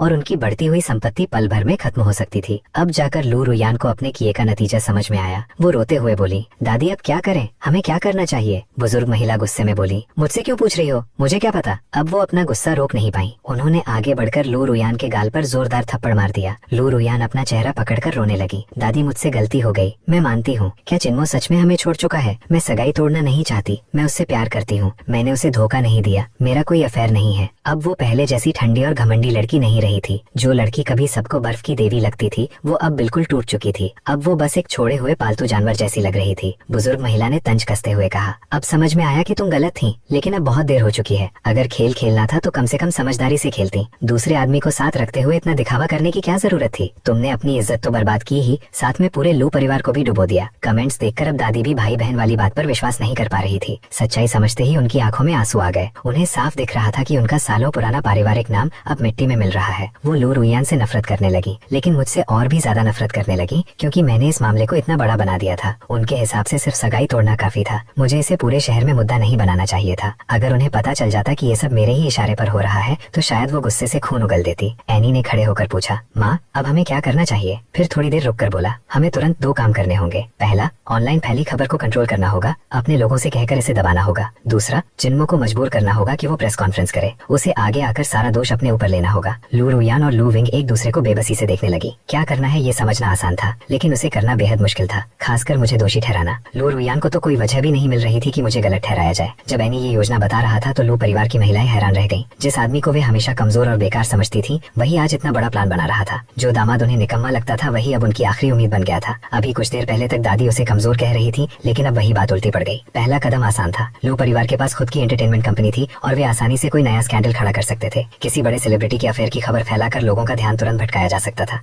दूसरा मुद्दा ये फैन की पहचान का था। उन्होंने फैसला किया कि ये कहा जाएगा कि परिवार ने उसे गोद लिया है, ताकि वो आधिकारिक तौर पर लू रुयान का पालित भाई माना जाए। लेकिन सबसे अहम बात मैं था। मुझे दुनिया के सामने ये कहना था कि मैंने छोटी सोच और जलन में आकर ऐसा किया। मुझे ये स्वीकार करना था कि मैंने उनके साफ रिश्ते को गलत समझा और अपने ज्यादा प्यार की वजह से ये सब हंगामा खड़ा कर दिया। पहले 2 काम करना आसान था। असली समस्या ये थी कि शायद मैं सब में साथ ही न दूं। लू विंग ने थोड़ा सोचा और तुरंत आदेश देना शुरू कर दिया। एनी, मैं तुम्हें अभी के अभी लू ग्रुप का वाइस प्रेसिडेंट नियुक्त करती हूँ। इस मामले की पूरी जिम्मेदारी अब तुम्हारी है। मैं और रुयान चिन्मो को संभालेंगे। तुम आज रात ही ऑनलाइन खबरों को कंट्रोल करो। एनी तो जैसे इसी मौके का इंतजार कर रहा था। वो खुशी खुशी टैबलेट लेकर बाहर चला गया। जैसे ही वो गया, लू विंग का चेहरा गंभीर हो गया। रुयान, सच सच बताओ, क्या तुमने ये फैन के साथ शारीरिक संबंध बनाए हैं या नहीं? उन्हें अब भी भरोसा नहीं था कि उनका रिश्ता सिर्फ भाई बहन जैसा है। रुयान को यकीन नहीं हो रहा था कि उसकी अपनी दादी भी उस पर विश्वास नहीं कर रही। वो बोली, दादी प्लीज, मैं अपनी माँ की कसम खाकर कहती हूँ हमारे बीच कुछ नहीं हुआ। मैं उसे सिर्फ छोटे भाई की तरह देखती हूँ, उससे ज्यादा कुछ नहीं। माँ का नाम सुनकर लू विंग की आंखों में एक पल के लिए झिझक दिखी। फिर उन्होंने कहा, ठीक है, लेकिन हमें सबूत चाहिए। तुम्हें तुरंत मेडिकल चेकअप कराना होगा ताकि रिपोर्ट से सब साफ हो सके और हम चिन्मो को समझा सके। रुयान को समझ नहीं आया कि दादी किस तरह के सबूत की बात कर रही है। फिर लू विंग की नजर नीचे गई और रुयान सब समझ गई। दादी उसे वर्जिनिटी टेस्ट करवाने को कह रही थी। 1 घंटे बाद रुयान क्लिनिक से बाहर निकली। उसका चेहरा शर्म से लाल था।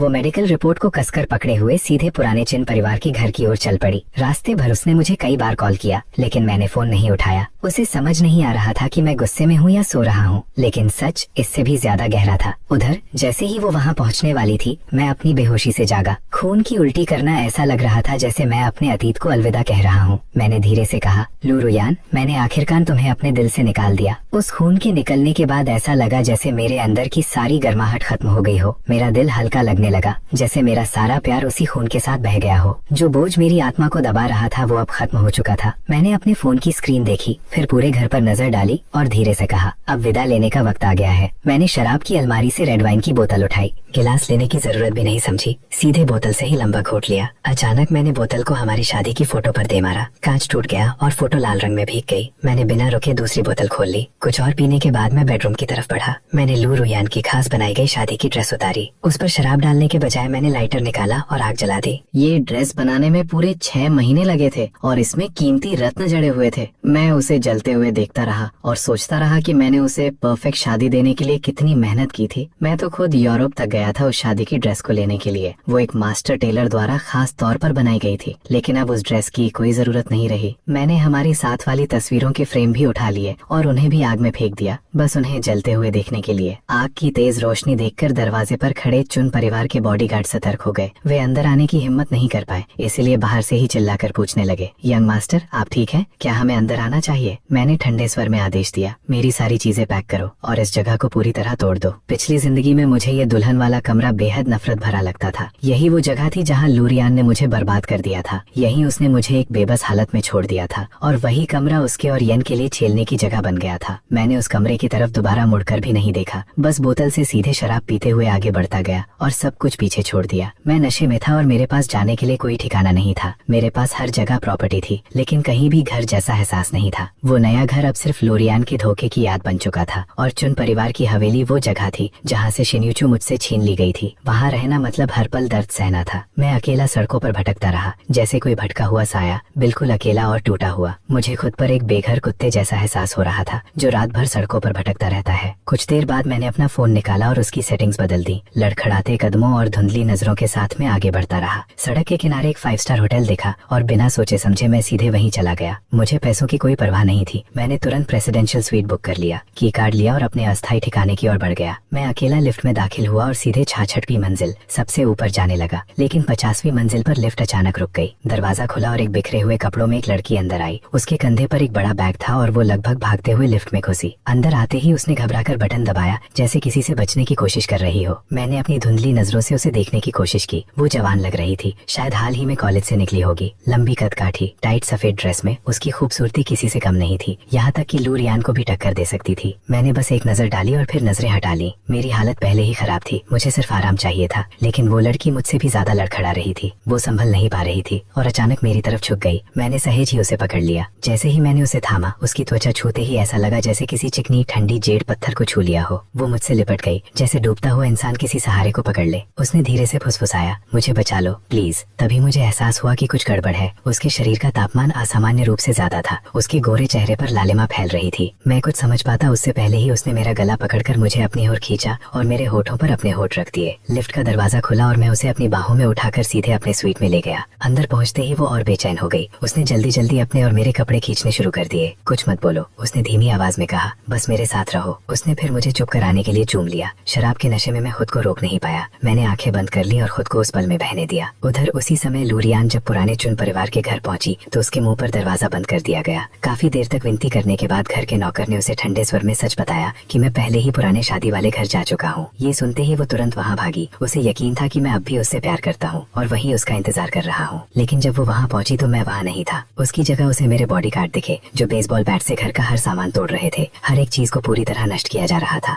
ये देखकर लूरियान गुस्से से कांप उठी और चिल्लाई, तुम लोग क्या कर रहे हो? किसने कहा सब कुछ तोड़ने को? अभी के अभी रुक जाओ। बॉडीगार्ड उसे पहचानते थे। वो लगभग इस घर की मालकिन बनने वाली थी। उनमें से एक बोला, ये यंग मास्टर का आदेश है। वे सब उलझन में खड़े थे। उन्हें समझ नहीं आ रहा था कि किसकी बात माने। अगर बाद में मैंने लूरियान को वापस स्वीकार कर लिया तो क्या वे मेरे आदेश मानने की सजा भुगतेंगे? ये सच में एक मुश्किल फैसला था। मुझसे दोबारा मत कहलवाओ, अभी इसी वक्त यहाँ से निकल जाओ। बॉडीगार्ड घबराकर इधर उधर देखने लगे। आखिरकार उनके पास कोई विकल्प नहीं था। उन्होंने अपने बैट नीचे रखे और चुपचाप वहाँ से चले गए। उनके जाते ही लूरियान जमीन पर गिर पड़ी। अब उसे समझ आ गया था कि मैं सच में गंभीर था। ये कोई गुस्से का पल नहीं था। मैं सच में उससे हमेशा के लिए दूर हो चुका था। चिनिमो, क्यों? तुम मुझे एक बार समझाने का मौका भी क्यों नहीं दे रहे? वो फर्श पर बांटकर फूट फूट कर रोने लगी। तभी उसकी नजर कालीन पर पड़े गहरे धब्बे पर गई। सफेद कालीन पर जमे हुए खून के लाल निशान साफ दिखाई दे रहे थे। मैंने वहीं खून उगला था और अब जाकर उसे एहसास हुआ कि उसने मेरे साथ क्या किया है। वो वहीं बैठी रह गई, टूटकर रोती हुई। अपने किए का बोझ उसे कुचल रहा था। वो ठंडी हवा में उड़ते हुए सूखे पत्ते जैसी लग रही थी, खूबसूरत लेकिन पूरी तरह बेबस। उधर उसी समय मैं उस रहस्यमयी लड़की के साथ लग्जरी प्रेसिडेंशियल स्वीट में था। करीब 1 घंटे बाद सब शांत हो गया। दवा का असर उतर चुका था। वो बिस्तर पर थक कर गिर गई और मुझे भी राहत मिली। सुबह की धूप कमरे में फैलने लगी। वो सबसे पहले जागी। वो किसी खिले हुए सफेद कमल जैसी लग रही थी, साफ, उजली और आकर्षक। उसके चेहरे पर हल्की लाली थी जो उसकी मासूमियत और निखार को और बढ़ा रही थी। कुछ देर तक वो वहीं बैठी सब कुछ समझने की कोशिश करती रही। धीरे धीरे उसे एहसास हुआ कि वो एक अनजान कमरे में है और उसके पास एक अनजान आदमी सो रहा है। उसकी पहली प्रतिक्रिया चीखने की थी। उसे याद आया, कल उसने अपने सहकर्मी जियांग जिया के साथ एक शो के बाद कुछ निवेशकों से मिलने का न्योता स्वीकार किया था। वहाँ पहुँचने से पहले ही उसे इशारा दे दिया गया था कि आज रात उसे समझौता करना होगा। वो समझ नहीं पाई थी कि इसका मतलब क्या है, लेकिन जब उसे सच्चाई पता चली उसने मना कर दिया। वो वहाँ से निकलना चाहती थी, लेकिन जियांग जिया ने उसे रोका। फिर उसने कहा कि बस एक आखिरी ड्रिंक लेकर चली जाए। उसे लगा एक ड्रिंक से कुछ नहीं होगा, लेकिन वही उसकी सबसे बड़ी गलती थी। उस ड्रिंक में कुछ गड़बड़ थी। उसकी नजर धुंधली होने लगी, शरीर कमजोर पड़ गया और धीरे धीरे उसकी चेतना खत्म होने लगी। बाद में जो कुछ हुआ उसकी यादें धीरे धीरे लौटने लगी। वो चुपचाप मुझे देखती रही। उसे एहसास हुआ कि पिछली रात उसने ही मुझे पकड़ कर रोका था। शर्म और उलझन के बीच उसने फिर मेरी तरफ देखा और ये भी नोटिस किया कि वो दिखने में बुरा नहीं था। धीरे से उसने फुसफुसाया, कम से कम तुम थे, अगर कोई और होता तो शायद मैं खुद को खत्म कर लेती। वो बिस्तर से उतरी, अपने फटे हुए कपड़े उठाए, लेकिन वे पहनने लायक नहीं थे। मजबूर होकर उसने मेरा कोट पहन लिया। थोड़ी देर सोचने के बाद उसने अपनी गर्दन से नेकलेस उतारा और उसे बेड साइड टेबल पर रख दिया। उसके साथ एक छोटा सा नोट भी छोड़ दिया। हल्की कड़वी मुस्कान के साथ वो बुदबुदाई, शायद इसे बदले के रूप में छोड़ना ठीक है, धन्यवाद। उसने एक आखिरी बार मेरी तरफ देखा, जैसे मेरे चेहरे को याद में बसाना चाहती हो, फिर बिना पीछे मुड़े कमरे से बाहर चली गई। जब मैं जागा तब तक वो जा चुकी थी। मैंने बेड साइड टेबल पर रखा नेकलेस और नोट देखा। नोट में लिखा था, ये बस एक गुजरती हुई रात थी, ये नेकलेस तुम्हारे लिए है। मैंने उस नेकलेस को उठाया, उसे पास लाकर हल्की सांस ली, जैसे उसकी खुशबू अब भी उसमें बाकी हो। चादरों पर पिछली रात के चमकीले लाल धब्बे साफ दिखाई दे रहे थे। मेरे होठों पर एक ठंडी मुस्कान आ गई। मेरे साथ सोकर भागने की कोशिश करती हो? इतनी आसानी से नहीं। मैंने अपना फोन उठाया और अपने बॉडीगार्ड को कॉल किया। लुओ, कल रात मेरे कमरे में जो लड़की थी उसके बारे में पूरी जानकारी निकालो। मुझे 1 घंटे में उसकी पूरी फाइल चाहिए और मेरे लिए नए कपड़े लेकर आओ। मैंने उसके जवाब देने से पहले ही कॉल काट दी और सीधे बाथरूम में चला गया। दूसरी तरफ लुओ डर से जम गया था। क्या कोई यंग मास्टर के कमरे में घुस आया? तुरंत सिक्योरिटी कैमरे चेक करो। उसने 1 सेकंड भी बर्बाद नहीं किया। जब तक मैं नहाकर बाहर आया वो दरवाजे पर पहले से खड़ा था। लुओ ने कांपते हाथों से मुझे एक फाइल दी। यंग मास्टर, हमने जांच कर ली है। कल रात आपके कमरे में जो लड़की आई थी उसका नाम लू मिंगाओ है। वो अभी मैड्रिड यूनिवर्सिटी में पढ़ती है, ओपेरा और फैशन एकेडमी में। कल उसे एक परफॉर्मेंस के लिए बुलाया गया था, लेकिन उसके बाद वो एक पार्टी में गई जहाँ उसे ड्रग दे दिया गया। मैंने ठंडे स्वर में पूछा, अब वो कहाँ है? वो आज सुबह हाई स्पीड ट्रेन से वापस शहर आ गई है। मैंने आंखें सिकोड़ ली। उसे किसने बुलाया था? लुओ ने जवाब दिया, उसका नाम टांगी है, वही उसकी सीनियर है। बहुत संभावना है कि वही इस सब के पीछे है, चाहे उसने खुद किया हो या नहीं, लेकिन प्लान उसी का था। मैंने ठंडी हंसी हंसी। सीधा कहो तो वो दलाल है। किसके बिस्तर पर भेजने वाली थी उसे? लुओ थोड़ा झिझका। सर, आप उस व्यक्ति को जानते हैं, आप दोनों काफी करीब हैं। मैं कोट पहनते पहनते रुक गया। क्या मैं उसे जानता हूँ? कौन है वो? लुओ ने नजरें चुरा ली और हकलाते हुए कहा, तीसरे मास्टर। मैंने दोहराया, तीसरा मास्टर? कुछ पल के लिए मुझे याद नहीं आया, लेकिन अचानक एक नाम दिमाग में चमका। क्या वो सिम्बो है, एनी का भाई? लुओ ने सिर हिलाकर पुष्टि की। जी सर, वही है। बस उसका नाम सुनते ही मेरा खून खौल उठा। वो आदमी लालच की जीती जागती मिसाल था, एक घटिया इंसान जो अपनी ताकत का गलत इस्तेमाल करता था, और वो भी चिन परिवार के नाम पर। वो पहले एक साधारण गार्ड था, फिर लू फैमिली की एक कंपनी में सिक्योरिटी में चला गया। बाद में एनी मेरे पास आई और उसके लिए अच्छी नौकरी मांगी। मैंने अपने होने वाले ससुर को खुश करने के लिए उसकी मदद कर दी और सिम्बो को सीधे कंपनी के हेडक्वार्टर में लॉजिस्टिक्स का हेड बना दिया। लेकिन जैसे ही उसे ताकत मिली वो बेकाबू हो गया। उसने कंपनी को अपनी जागीर समझ लिया, अपने पूरे रिश्तेदारों को अंदर भर दिया। रिश्वत, कमीशन, सब कुछ चलने लगा। मैंने कभी सोचा भी नहीं था कि एक मामूली गार्ड इतना बड़ा परजीवी बन जाएगा। शिन यूचू ने पहले ही उसकी शिकायत की थी, लेकिन मैं एनी को शर्मिंदा नहीं करना चाहता था, इसलिए मैंने उसे सहने के लिए कहा। मुझे बिल्कुल अंदाजा नहीं था कि सिम्बो की नजरें उसी पर टिक जाएंगी। वो उसे खुलेआम परेशान करने लगा, गंदी बातें करता था, और मेरी पिछली जिंदगी में मैंने उसे ऐसा करने दिया। इस जिंदगी में मैं उसे एक मिसाल बना दूंगा। मैंने लुओ की तरफ मुड़कर कहा, मुझे कंपनी लेकर चलो। डेनुबो बिल्डिंग होनचिन की सबसे मशहूर गगनचुंबी इमारत थी, जो पूरी तरह इन परिवार की मालिकाना हक में थी। मैंने बॉडीगार्ड्स को पीछे रुकने का इशारा किया और खुद अकेले ही अंदर जाने लगा, लेकिन मैं लॉबी तक भी नहीं पहुंच पाया था कि मुझे रोक लिया गया। एक सिक्योरिटी गार्ड मेरे सामने आकर खड़ा हो गया। उसका चेहरा किसी गुंडे जैसा था और उसके हाव भाव में घमंड और झंझलाहट साफ झलक रही थी। वो मुझे ऐसे घूर रहा था जैसे मैंने उससे 50 लाख रुपए उधार लिए हो। क्या कर रहे हो तुम? बिना नमस्ते किए अंदर घुस रहे हो? तुम्हें लगता है यहाँ ऐसे घूम सकते हो? पता भी है ये कैसी जगह है? वो गार्ड बेहद लापरवाह लग रहा था। उसने अपनी यूनिफॉर्म की टोपी तक नहीं पहनी थी। ऐसी जगहों पर सिक्योरिटी गार्ड और स्टाफ ही इमारत की छवि होते हैं। अगर ऐसा आदमी सामने हो तो पूरी इमारत की इज्जत मिट्टी में मिल जाती है। मैंने उसकी आंखों में देखते हुए कहा, मैं चिन ग्रुप के हेडक्वार्टर जा रहा हूँ। कहाँ जा रहे हो? उसने ताना मारा। अपॉइंटमेंट है तुम्हारे पास? मैं हल्के से हंसा। मुझे खुद की ही कंपनी में आने के लिए अपॉइंटमेंट चाहिए होगा, ये मैंने कभी सोचा नहीं था। मैंने शांत स्वर में जवाब दिया, नहीं। गार्ड के चेहरे पर मजाकिया मुस्कुराहट आ गई। देखो जरा इस घमंडी लड़के को, तुम खुद को क्या समझते हो? चिनीमो? अगर तुम चिनीमो हो तो मैं उसका मरा हुआ बाप चिन्होंग हूँ। क्या हुआ? मुझे पापा नहीं बुलाओगे? मेरी आंखें ठंडी हो गई, उनमें अचानक खून सा उतर आया। मेरे बारे में जो कहना है कहो, लेकिन मेरे पिता का अपमान मैं कभी बर्दाश्त नहीं करूंगा। उसी पल मैंने तय कर लिया, इस आदमी का काम खत्म। मैं अपने बॉडीगार्ड्स को बुलाने ही वाला था कि तभी एक दूसरा गार्ड भागता हुआ आया। उसने मेरा चेहरा देखते ही रंग खो दिया। वो तुरंत झुक गया और कांपती आवाज में बोला, वेलकम बैक यंग मास्टर। हमें माफ कर दीजिए सर, हमें नहीं पता था कि आप आने वाले हैं। हमने आपके स्वागत की कोई तैयारी नहीं की। पहला गार्ड जो लगभग 40 साल का था मुझे हैरानी से घूरने लगा। ये तुम्हारा यंग मास्टर है? मजाक मत करो। जिन परिवार का वारिस कभी अकेला नहीं चलता उसके साथ हमेशा 7-8 बॉडीगार्ड होते हैं। उसकी आवाज में अभी भी घमंड भरा था, लेकिन मैंने उसे बिल्कुल नजरअंदाज कर दिया। मैंने उस गार्ड की तरफ देखा जिसने झुककर मुझे सलाम किया था और ठंडे स्वर में उससे पूछा, तुम मुझे कैसे पहचानते हो? मैंने पूछा। वो बोला, सर आप 1 साल पहले कंपनी आए थे, तब मुझे आपको देखने का मौका मिला था। खुरदरे चेहरे वाला गार्ड ये सब सुन रहा था और उसके चेहरे के भाव बदलने लगे। अब उसे समझ आ गया कि दूसरा गार्ड मजाक नहीं कर रहा था। आखिरकार उसे एहसास हुआ मैं सच में चिन्मो हूँ। उसने मुझे ध्यान से देखा और मेरी शख्सियत से निकलती हुई गरिमा को महसूस किया, लेकिन सच्चाई जानने के बाद भी वो खास डरता हुआ नहीं लगा, बल्कि वो एक चिपचिपी घटिया मुस्कान के साथ मेरे पास आया। यंग मास्टर, जीजा जी, आखिरकार आपसे मिल ही लिया। मैं शियाओ काई हूँ, लू रियान का कजिन, यहाँ सिक्योरिटी का डिप्टी हेड हूँ। हम तो परिवार हैं। वो मेरे कान के पास झुककर बोला, पेट बाहर निकालकर एक बेहुदा सलाम ठोक दिया। वो एक अनपढ़ गुंडा था। मुझे समझ नहीं आ रहा था कि वो मेरी कंपनी में कैसे घुस आया। उसके शरीर से सड़ी हुई बदबू आ रही थी, जैसे कई दिनों से नहाया ही ना हो। उसकी बदबूदार सांस से मुझे उल्टी आने लगी। मैंने तुरंत उसे धक्का देकर दूर कर दिया ताकि ताजी हवा ले सकूं। मैंने दूसरे गार्ड की तरफ मुड़कर आदेश दिया, पूरी सिक्योरिटी टीम को यहाँ बुलाओ। उसे नहीं पता था मैं क्या करने वाला हूँ, लेकिन वो मेरे आदेश को अनदेखा करने की हिम्मत नहीं कर सकता था।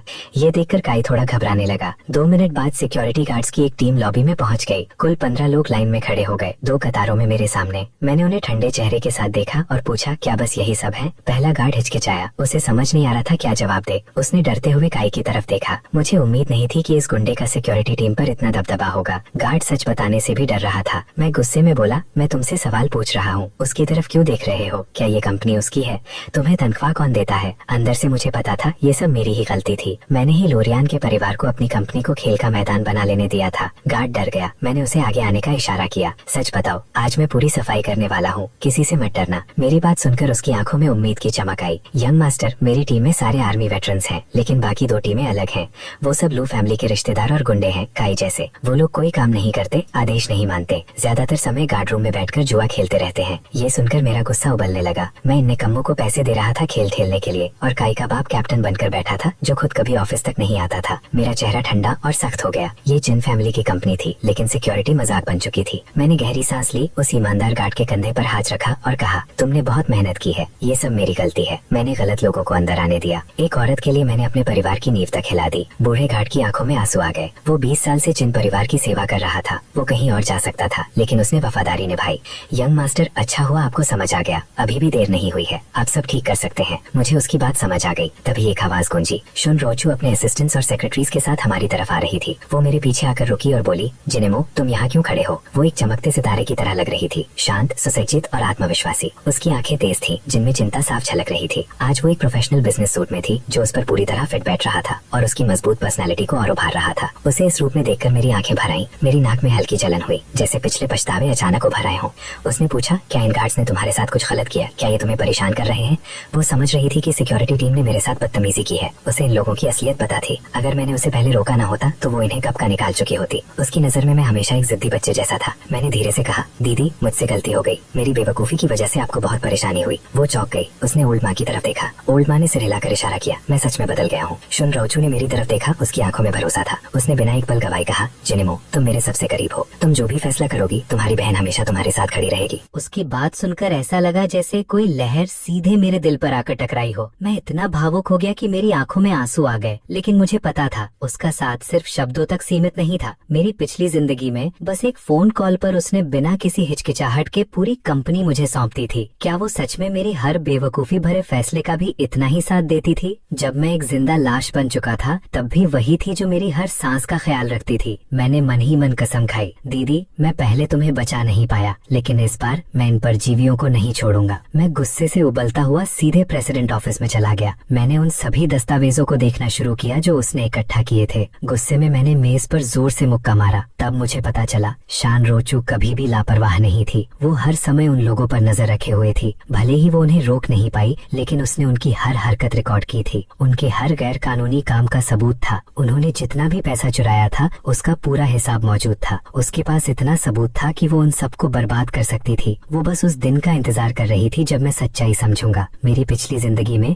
मैंने कभी इन फाइलों को देखा ही नहीं था, लेकिन इस बार ये सब मेरे हाथ में था। जैसे जैसे मैं पढ़ता गया मुझे एहसास हुआ कि ये लोग कितनी हद तक गिर चुके थे। उदाहरण के लिए लूरियान का चाचा, वो मेरी सोच से भी ज्यादा घटिया निकला। वो पूरी कंपनी के लॉजिस्टिक्स का हेड था। पिछले 1 साल में कंपनी की हर खरीद उसके हाथों से होकर गुजरती थी। वो हर सप्लायर से रिश्वत और कमीशन लेता था। मैंने अपनी बहन की तरफ देखा और सोचा, मैं इतना बेवकूफ कैसे हो सकता हूँ। मुझे खुद को थप्पड़ मारना चाहिए। मैं खुद पर बेहद गुस्सा था, लेकिन जब मैंने अगली बात पढ़ी तो खुद को और भी जोर से मारने का मन किया। ये एक आदमी इन्वो के बारे में था। वो कंपनी की महिला कर्मचारियों को निशाना बना रहा था। वो उन्हें छेड़ता था, गंदी हरकतें करता था और लगातार यौन उत्पीड़न करता था। जब शिनरोचू को इसका पता चला तो उसने उसे अलग से बुलाकर समझाने की कोशिश की, लेकिन इन्वो को उससे कोई डर नहीं था। वो उसे बिल्कुल भी सम्मान नहीं देता था, जैसे वो कोई बाहरी हो। उसने तो हद ही कर दी। उसने उसका वीडियो बना लिया और पुलिस बुलाने की धमकी देने लगा। मैं सोचने लगा उस समय मेरी बहन पर क्या बीती होगी। वो ने तो यहाँ तक कहा था कि अगर शान रोचू मान जाए तो वो अपनी पत्नी को तलाक देकर उसी से शादी कर लेगा ताकि दोनों परिवार और करीब आ जाए। उस समय मेरी बहन गुस्से से पागल हो गई थी। उसने मुझे ये सब बताने की कोशिश की थी, लेकिन मैं तो सिर्फ लूरियान के पीछे अंधा हो चुका था। मैंने उसकी एक भी बात पर ध्यान नहीं दिया। जब इन्वो को समझ आ गया कि मुझे कोई फर्क नहीं पड़ता तो वो और भी बेलगाम हो गया। वो मेरी बहन को लगातार परेशान करता रहा। अगर जिन परिवार के बुजुर्ग बीच में नहीं आते तो वो और भी आगे बढ़ जाता।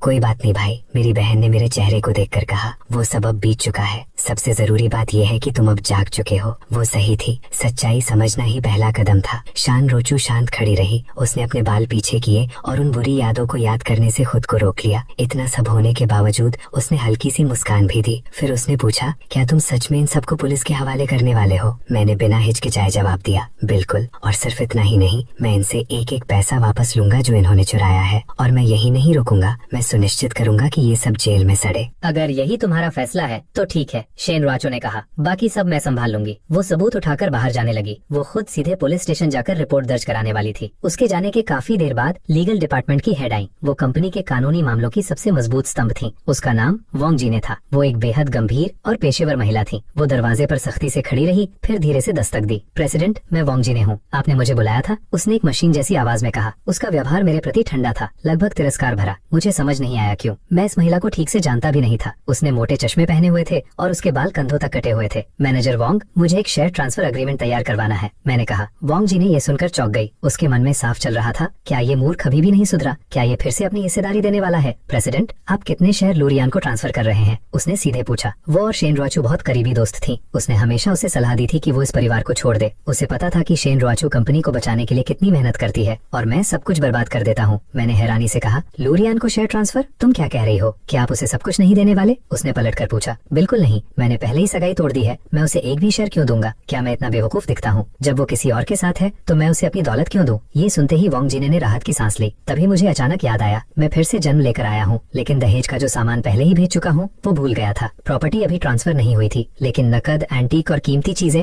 सब लू परिवार को दे दी गई थी। वोंग जी ने, एक काम करो, तुरंत लू परिवार को नोटिस भेजो, सारा पैसा और गिफ्ट वापस करें। वो मुझे ऐसे देख रही थी जैसे मैं कोई और इंसान बन गया हूँ। अगर लूरियान को नहीं दे रहे तो फिर किसे ट्रांसफर कर रहे हैं? उसने उत्सुकता से पूछा। क्या आपने किसी और परिवार की लड़की पसंद कर ली है? अगर नहीं तो मुझे ही दे दीजिए, उसने हल्के मजाक में कहा। मैं मुस्कुराया और उसके करीब जाकर उसके कान में 3 शब्द फुसफुसाए। उसका चेहरा पहले हैरान हुआ, फिर डर गया और आखिर में खुशी से भर गया। समझ गई, कोई समस्या नहीं, मैं अभी ड्राफ्ट तैयार करती हूँ। वो अपनी सामान्य प्रोफेशनल छवि भूलकर जल्दी से लीगल डिपार्टमेंट की ओर भागी। मैंने पीछे से कहा, इतनी जल्दी क्या है? डर है कि मैं अपना फैसला बदल दूंगा? वो रुक गई। सच में उसे डर था कि मैं अपना मन बदल दूंगा। आपको पता है आप कितने शेयर ट्रांसफर करने वाले हैं? उसने पूछा। 25%, 20%, 95%, मैंने ठंडे स्वर में कहा। वो वहीं खड़ी रह गई, पूरी तरह स्तब्ध। ये वही दौलत थी जिसे मैं पहले लूरियान को देना चाहता था, लेकिन तब वो कुल का सिर्फ 8.21% था। वोंग जीने को विश्वास नहीं हो रहा था। उसने मेरी आंखों में देखा और समझ गई कि मैं मजाक नहीं कर रहा। वो दृढ़ संकल्प के साथ मुड़ी और तेजी से चली गई। मैं धीरे धीरे हॉल में चलने लगा। प्रेसिडेंट बनने के बाद ये ऑफिस सालों से खाली पड़ा था। पहले कुछ महीनों के अलावा यहाँ कुछ भी नहीं बदला था। ये इमारत पूरे शहर की सबसे ऊंची गगनचुंबी इमारत थी। मैं सबसे ऊपर खड़ा होकर नीचे की दुनिया को देख रहा था। सड़क पर चलते लोग और गाड़ियाँ मुझे छोटी छोटी चींटियों जैसी लग रही थी। उस पल मुझे समझ आया कि लोग आखिर क्यों नाम और दौलत के पीछे भागते हैं। ऊंचाई पर खड़े होकर सब पर नजर रखने का जो एहसास होता है वो नशे जैसा होता है। हर बार जब मैं यहाँ आता हूँ मुझे अपने पिता की याद आती है। यही वो जगह थी जहाँ वे काम करते थे। मुझे याद है कैसे वे हर समस्या को लेकर चिंता करते थे और जब कोई प्रोजेक्ट सफल होता था तो उनके चेहरे पर खुशी चमक उठती थी। मेरे माता पिता के गुजरने के बाद मैंने अपनी सारी ऊर्जा किसी और पर खर्च कर दी। मैंने सब कुछ लू रियान को खुश करने में लगा दिया। प्रेसिडेंट का ऑफिस आमतौर पर मेहमानों के लिए नहीं खुलता, लेकिन आज यहाँ काफी हलचल थी। थोड़ी देर बाद रिसेप्शन से कॉल आया। ये एनआई थी। वो मुझसे मिलना चाहती थी। मानना पड़ेगा एनआई में वाकई काबिलियत है। उसने सिर्फ एक रात में कमाल कर दिया। उसने जनता का ध्यान एंटरटेनमेंट इंडस्ट्री के एक बड़े स्कैंडल की ओर मोड़ दिया। इससे लू रियान और येन से जुड़ा सारा ड्रामा दब गया। कुछ लोग अभी भी बातें कर रहे थे, लेकिन मामला काफी हद तक शांत हो चुका था। आज सुबह लू परिवार के शेयर गिरे जरूर, लेकिन उतना नुकसान नहीं हुआ जितना मैंने सोचा था। फिर भी ऐसी बातों को पूरी तरह दबाना जरूरी होता है। इंटरनेट कभी भूलता नहीं, कोई भी इसे फिर से उठा सकता है। अगली बार शायद उनके पास बचने के लिए कोई सेलिब्रिटी स्कैंडल ना हो। इसीलिए लू परिवार ने एनआई को मेरे पास भेजा।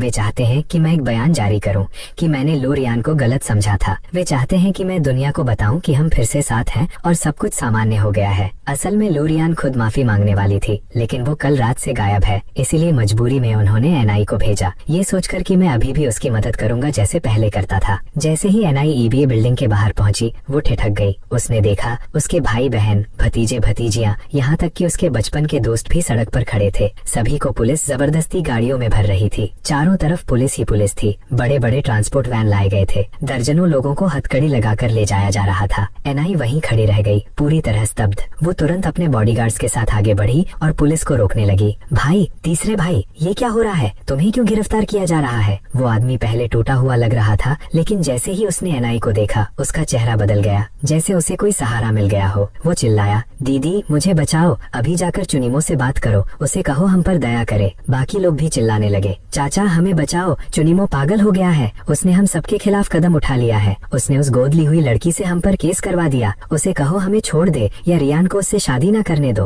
अब एनआई को पूरी बात समझ आ गई। उसे एहसास हुआ कि मैं अभी भी गुस्से में हूँ और उसके परिवार को पूरी तरह खत्म करने पर तुला हूँ। वो पुलिस पर चिल्लाई, रुको मैं अभी चुनिमो से बात करती हूँ। लेकिन पुलिस ने उसकी एक नहीं सुनी। उन्होंने उसके रिश्तेदारों को गाड़ियों में ठोसा और वहाँ से निकल गए। एनआई गुस्से से कांपती रह गई। उसे उनके बारे में सोचने का भी वक्त नहीं था। उसे तुरंत अंदर जाना था। वो दौड़ती हुई बिल्डिंग की ओर बढ़ी, लेकिन दरवाजे पर उसे रोक लिया गया। मेरी अनुमति मिलने के बाद ही उसे अकेले ऊपर आने दिया गया। जैसे ही उसने मुझे देखा, उसने सख्त ससुराल वाले का रौब दिखाने की कोशिश की। शेनमो, तुम गलत कर रहे हो, ये लोग तुम्हारे बड़े हैं, तुम्हारा परिवार है।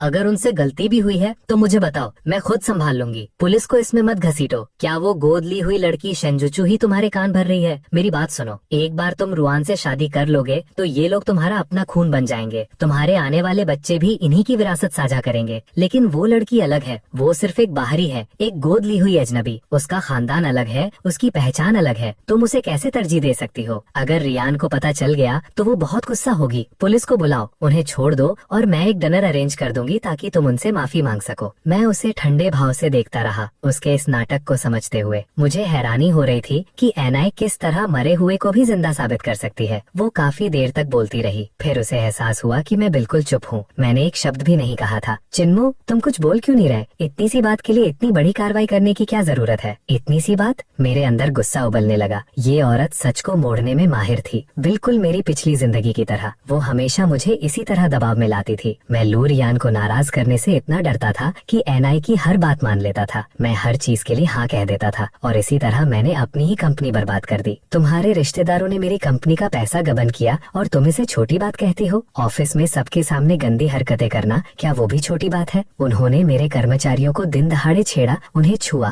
कैमरों में उनकी हर हरकत रिकॉर्ड हुई है और फिर भी तुम इसे छोटी बात कहती हो? आखिरकार मैंने मेज पर जोर से हाथ मारा। मैं अचानक खड़ा हो गया और उसे ऐसी नजरों से देखा जैसी उसने पहले कभी नहीं देखी थी। लेकिन ये अपराध मेरी असली नाराजगी की वजह नहीं थे। सबसे बड़ा गुनाह ये था कि उन्होंने शेंजिचू को निशाना बनाया। इस जिंदगी में शेंजिचू ही मेरी सब कुछ है, वही मेरी जिंदगी है। मैंने एक कड़क गूंजती आवाज में चिल्लाया, जिससे एनआई डर के मारे कांप उठी। मेरे इस रूप को देखकर वो पूरी तरह स्तब्ध रह गई। उसे लंबे समय तक कुछ समझ ही नहीं आया कि क्या कहे। उसकी नजर में मैं हमेशा एक समझदार, शांत और आज्ञाकारी इंसान था। वो यकीन ही नहीं कर पा रही थी कि मैं उस पर इस तरह चिल्ला सकता हूँ। ये सब मुझे कुछ भी नहीं पता था। वो हकलाते हुए बोली, तुम्हें पहले बताना चाहिए था ताकि मैं उन्हें खुद ही समझा देती। क्या मजाक है, जैसे एनाई को पता ही नहीं था कि वो सारा चोरी का पैसा कहाँ जा रहा था। एबो ने जो पैसा गबन किया था उसका बड़ा हिस्सा सीधे उसे ही दिया जाता था। वो बिना हाथ गंदे किए सबसे ज्यादा फायदा उठा रही थी और फिर भी यहाँ वो ऐसे दिखा रही थी जैसे पहली बार सुन रही हो। अब भी एनाई दोष मुझ पर डालने की कोशिश कर रही थी। उसकी बातों का मतलब साफ था कि मैंने कंपनी के नियम ठीक से समझाए ही नहीं। क्या वो सच में गंभीर थी? क्या वे 3 साल के बच्चे हैं? क्या उन्हें ये भी नहीं पता कि चोरी और छेड़छाड़ गलत है? क्या उन्हें इसके लिए कोई मैनुअल चाहिए? नहीं, मैं तुम्हें कैसे दोष दे सकती हूँ? उसने मेरी ठंडी नजरें देखकर जल्दी से कहा, असल में जो उन्होंने किया वो बिल्कुल गलत था। देखो, क्या तुम बस मेरी एक बात मान सकते हो? उन्हें छोड़ दो, मैं वादा करती हूँ वे दोबारा ऐसा नहीं करेंगे। मैं उसकी बकवास सुनकर तंग आ चुका था। मैंने तय कर लिया था कि ई परिवार के सारे रिश्ते तोड़ दूंगा, खासकर एबो को। मैं ये सुनिश्चित करने वाला था कि वो जिंदगी भर जेल में सड़े। मैंने बिल्कुल ठंडे और अंतिम स्वर में कहा, नहीं अंकल, अपनी सांसें बर्बाद मत कीजिए, मैं उन लोगों को नहीं छोड़ने वाला। मैंने आपको यहाँ इसीलिए बुलाया है क्योंकि लू परिवार को कार्रवाई करनी होगी, वरना मैं आप सबके खिलाफ केस कर दूंगा। एनाई पूरी तरह मूर्ख नहीं था। वो मेरी आवाज में छिपी हत्या जैसी ठंडक को समझ गया। अंदर ही अंदर वो लू रियान को कोस रहा था। क्यों उसे येन जैसे आदमी को पालना था? उसने एक परफेक्ट शादी बर्बाद कर दी और अब उसके परिवार को उसकी गलती की कीमत चुकानी पड़ रही थी। मैंने उसे ठंडी नजरों से देखते हुए आगे कहा, मुझे पता है अंकल, लू परिवार में आपकी ज्यादा हैसियत नहीं है, लेकिन आप मेरा संदेश पहुंचाएंगे। लू परिवार कब तक मेरा दिया हुआ सारा दहेज, गहने और कीमती चीजें वापस करेगा? एनाई वहीं जम गया। उसे लगा था कि मैं सिर्फ लू रियान और येन की बात पर गुस्से में हूँ। उसे उम्मीद थी कि मैं बस सफाई मांगूंगा। शायद उसने ये भी सोचा कि अगर लू परिवार अच्छे से माफी मांग ले तो मैं मान जाऊंगा और सगाई फिर से जारी रहेगी। चिन्मो, अपने अंकल की बात सुनो। वो गिड़गिड़ाया, लू रियान और येन कुछ भी नहीं है, ये सब गलतफहमी है। कल हमने उसे ढूंढ लिया और डांटा भी। उसने समझाया कि वो उसे सिर्फ छोटे भाई की तरह देखती है। उसके परिवार में कोई पुरुष नहीं है, इसलिए उसने उसे छोटे भाई की तरह अपना लिया। तुम दोनों साथ बड़े हुए हो। वो तुमसे बहुत प्यार करती है। वो तुम्हें कैसे धोखा दे सकती है? उसे ये बात नहीं छेड़नी चाहिए थी। जैसे ही उसने उनका जिक्र किया, सारी यादें मेरे दिमाग में लौट आईं। मैंने देखा मेरे अपने वेडिंग रूम में लू रियान और येन गले मिल रहे थे, एक दूसरे को चूम रहे थे। मुझे याद आया कि उसने उस निकृष्ट लड़के को बचाने के लिए मुझे धोखा दिया था। इन यादों ने मेरे अंदर की ठंडक को भयंकर गुस्से में बदल दिया। जो आग मैं बुझी हुई समझ रहा था वो फिर से भड़क उठी। चुप रहो, मैंने गरजते हुए कहा। क्या तुम्हें लगता है मैं अंधा हूँ? मुझे अच्छी तरह पता है वो किससे प्यार करती है। जाकर उससे खुद पूछो वो क्या छुपा रही है, वरना मुझे डर है कि तुम लू परिवार में अपनी जगह भी खो दोगे। एनाई को अपनी जिंदगी में कभी इतना अपमान नहीं सहना पड़ा था। वो खड़ा हो गया और कांपते हुए उंगली मेरी ओर उठाई। मैंने पलक तक नहीं झपकाई। अब वो आदमी मुझे डरा नहीं सकता था। अगर तुम नहीं चाहते कि मैं किसी से तुम्हारी उंगलियां तोड़वा दूं, तो बेहतर होगा हाथ नीचे कर लो। मेरी आंखों की सख्ती देखकर उसने हाथ नीचे कर लिया और वापस कुर्सी पर बैठ गया। चिन्मो, मैं समझता हूँ, वो धीरे से बोला। एक आदमी की इज्जत सब कुछ होती है और अभी तुम्हारी इज्जत को ठेस पहुंची है। जब तक सच्चाई समझ नहीं आती, गुस्सा आना स्वाभाविक है। अगर तुम शांत होना चाहते हो तो मैं अभी लू रियान को बुला देता हूँ। तुम जैसा चाहो उसे सजा दे सकते हो, हमारा परिवार कुछ नहीं कहेगा। मैं मन ही मन हंसा। उसे क्या पता मैं क्या महसूस कर रहा हूँ, लेकिन फिर एक ख्याल आया, क्या वो भी ऐसा दर्द महसूस कर चुका है? क्या लू रियान की माँ ने भी उसे कभी धोखा दिया था? मैंने सिर हिलाया और कहा, मुझे लगता है तुम अभी भी नहीं समझे। सगाई खत्म हो चुकी है। वो किससे प्यार करती है या किसके साथ सोती है, अब इससे मुझे कोई फर्क नहीं पड़ता। लेकिन लू परिवार को वो सब कुछ लौटाना होगा जो चिन परिवार का है, पूरी तरह। अब बात खत्म, आप जा सकते हैं। वो मुझे सालों से जानता था, लेकिन पहली बार बातचीत पूरी तरह मेरे नियंत्रण में थी। उसके पास मुझ पर कोई दबाव नहीं था। वो यहाँ किसी और काम से आया था, नई बिल्डिंग के प्रोजेक्ट पर बात करने, लेकिन मैंने उसे मौका ही नहीं दिया। तभी अचानक दरवाजा खुला। बोंग जी ने तेजी से अंदर आई, हाथ में शेयर ट्रांसफर एग्रीमेंट लिए। उसने एनाई की ओर देखा तक नहीं और सीधे मेरी तरफ दौड़ी। प्रेसिडेंट, उसने उत्साह से कहा, कृपया इसे एक बार देख लिया और कंफर्म करें। ये चिन ग्रुप के 25% शेयर ट्रांसफर का एग्रीमेंट है। अगर सब सही है तो तुरंत साइन कर दीजिए। एनाई ने अभी तक कुछ कहा भी नहीं था, लेकिन ये सुनते ही उसका चेहरा बदल गया। वो तुरंत उठा और दस्तावेज छीन लिया। वो तेजी से पन्ने पलटने लगा। क्या तुम 25% शेयर शुनजुनसु को फ्री में दे रहे हो? नहीं, बिल्कुल नहीं, मैं इस बात से सहमत नहीं हूँ। मैं कुछ कर पाता उससे पहले ही उसने गुस्से में पूरा एग्रीमेंट फाड़ दिया। बोंग जी को तब एहसास हुआ कि कमरे में कोई बाहरी व्यक्ति भी है। उसे तुरंत पछतावा हुआ। उसने कंपनी के इतने बड़े राज के बारे में खुलकर बोल दिया था, लेकिन उसके लिए ये सब किसी सपने जैसा था। मैंने उसे सिर्फ 10 मिनट दिए थे और फिर भी उसने इतनी जल्दी पूरा स्टॉक ट्रांसफर डॉक्यूमेंट तैयार कर दिया। पूरी कंपनी को पता चल गया था कि वे परजीवी पकड़े जा चुके हैं और अब सब जश्न मनाने के लिए तैयार थे। ये सुनकर मेरे अंदर एक राहत और भावनाओं की लहर दौड़ गई। मैंने अपनी बहन का हाथ पकड़ा और पूछा, दीदी आप ठीक है ना? उन्होंने आपको कोई चोट तो नहीं पहुंचाई? ये सब मेरी गलती है। मैंने कहा, मैंने बहुत लापरवाही से काम किया। अगर मैं पहले कदम उठाता तो पूरी कंपनी को ये सब नहीं झेलना पड़ता और आप मेरी हिचकिचाहट की वजह से आपको लगभग तंग किया गया। वो बस मुस्कुराई और बोली, कोई बात नहीं, जब तक तुम ठीक हो मैं तुम्हारे लिए कुछ भी कर सकती हूँ। चिन यूचू की ये मिठास हमेशा मुझे छू जाती है। दुनिया के लिए वो एक खतरनाक ब्लैक रोज जैसी है, लेकिन मेरे सामने वो सिर्फ एक प्यारी बहन है। मैंने कहा, मैं उन सभी लोगों को इनाम देना चाहता हूँ जिन्होंने इस मुश्किल समय में मेरा साथ दिया। मैं तय कर रहा हूँ कि हेडक्वार्टर के मुनाफे का 25% उन्हें दिया जाए और साथ में 1 महीने का बोनस भी। तुम्हारा क्या ख्याल है? चिन यूचू ने बिना सोचे तुरंत सिर हिला दिया और बोली, बिल्कुल सही। तुमने कंपनी से गंदगी साफ कर दी और सबको फिर से उम्मीद दी है। इससे बेहतर कुछ नहीं हो सकता। मैं तुम्हारे रास्ते में नहीं आऊंगी। उसकी तारीफ सुनकर मेरे दिल का बोझ हल्का हो गया। मैं मुस्कुराया और कहा, असल में एक और चीज है जो तुम्हें स्वीकार करनी होगी। वो बोली, भाई, कंपनी से जुड़ी हर बात में मैं तुम्हारा साथ देती हूँ, चिंता मत करो। मैंने उसकी आंखों में देखते हुए कहा, दीदी, क्या आप वादा करती हैं? जो कहोगी निभाओगी? उसने सिर हिलाया। हाँ, मैं हमेशा अपना वादा निभाती हूँ, खासकर तुमसे किया हुआ। मैं हल्का सा मुस्कुराया। मेरी छोटी सी योजना सफल हो चुकी थी। कुछ ही देर बाद वॉन्ग जीन एक फाइल लेकर वापस आई। उसके हाथ में शेयर ट्रांसफर एग्रीमेंट था। उसने ज्यादा कुछ नहीं कहा, बस हल्की मुस्कान के साथ चिन यूचू की ओर इशारा किया, जैसे उसे सब पता हो। मैंने फाइल ली, जल्दी से देखा और बिना एक पल गवाए उस पर साइन कर दिया। फिर मैंने पेन चिन यूचू की तरफ बढ़ाया। मैंने पेज का ऊपर का हिस्सा ढक दिया और उससे साइन करने को कहा। वो थोड़ी उलझन में थी, लेकिन उसे मुझ पर पूरा भरोसा था। वो जानती थी कि मैं और उसकी सबसे अच्छी दोस्त कभी उसके खिलाफ नहीं जाएंगे। उसने बिना झिझक अपना नाम साइन कर दिया। तभी वॉन्ग जी ने राहत की सांस ली और जोर से कहा, बधाई हो यूचू, अब आप पूरे प्रांत की सबसे अमीर महिला है। चिन यूचू वहीं खड़ी रह गई, पूरी तरह हैरान। उसने जल्दी से अग्रीमेंट खोला और देखा कि उसने किस पर साइन किया है। पहले पन्ने पर साफ लिखा था, कंपनी के 25% शेयर ट्रांसफर करने का समझौता। कंपनी की ऑपरेशनल मैनेजर होने के नाते और पूरे बिजनेस को संभालने वाली होने के कारण वो अच्छी तरह जानती थी 25% का मतलब क्या होता है।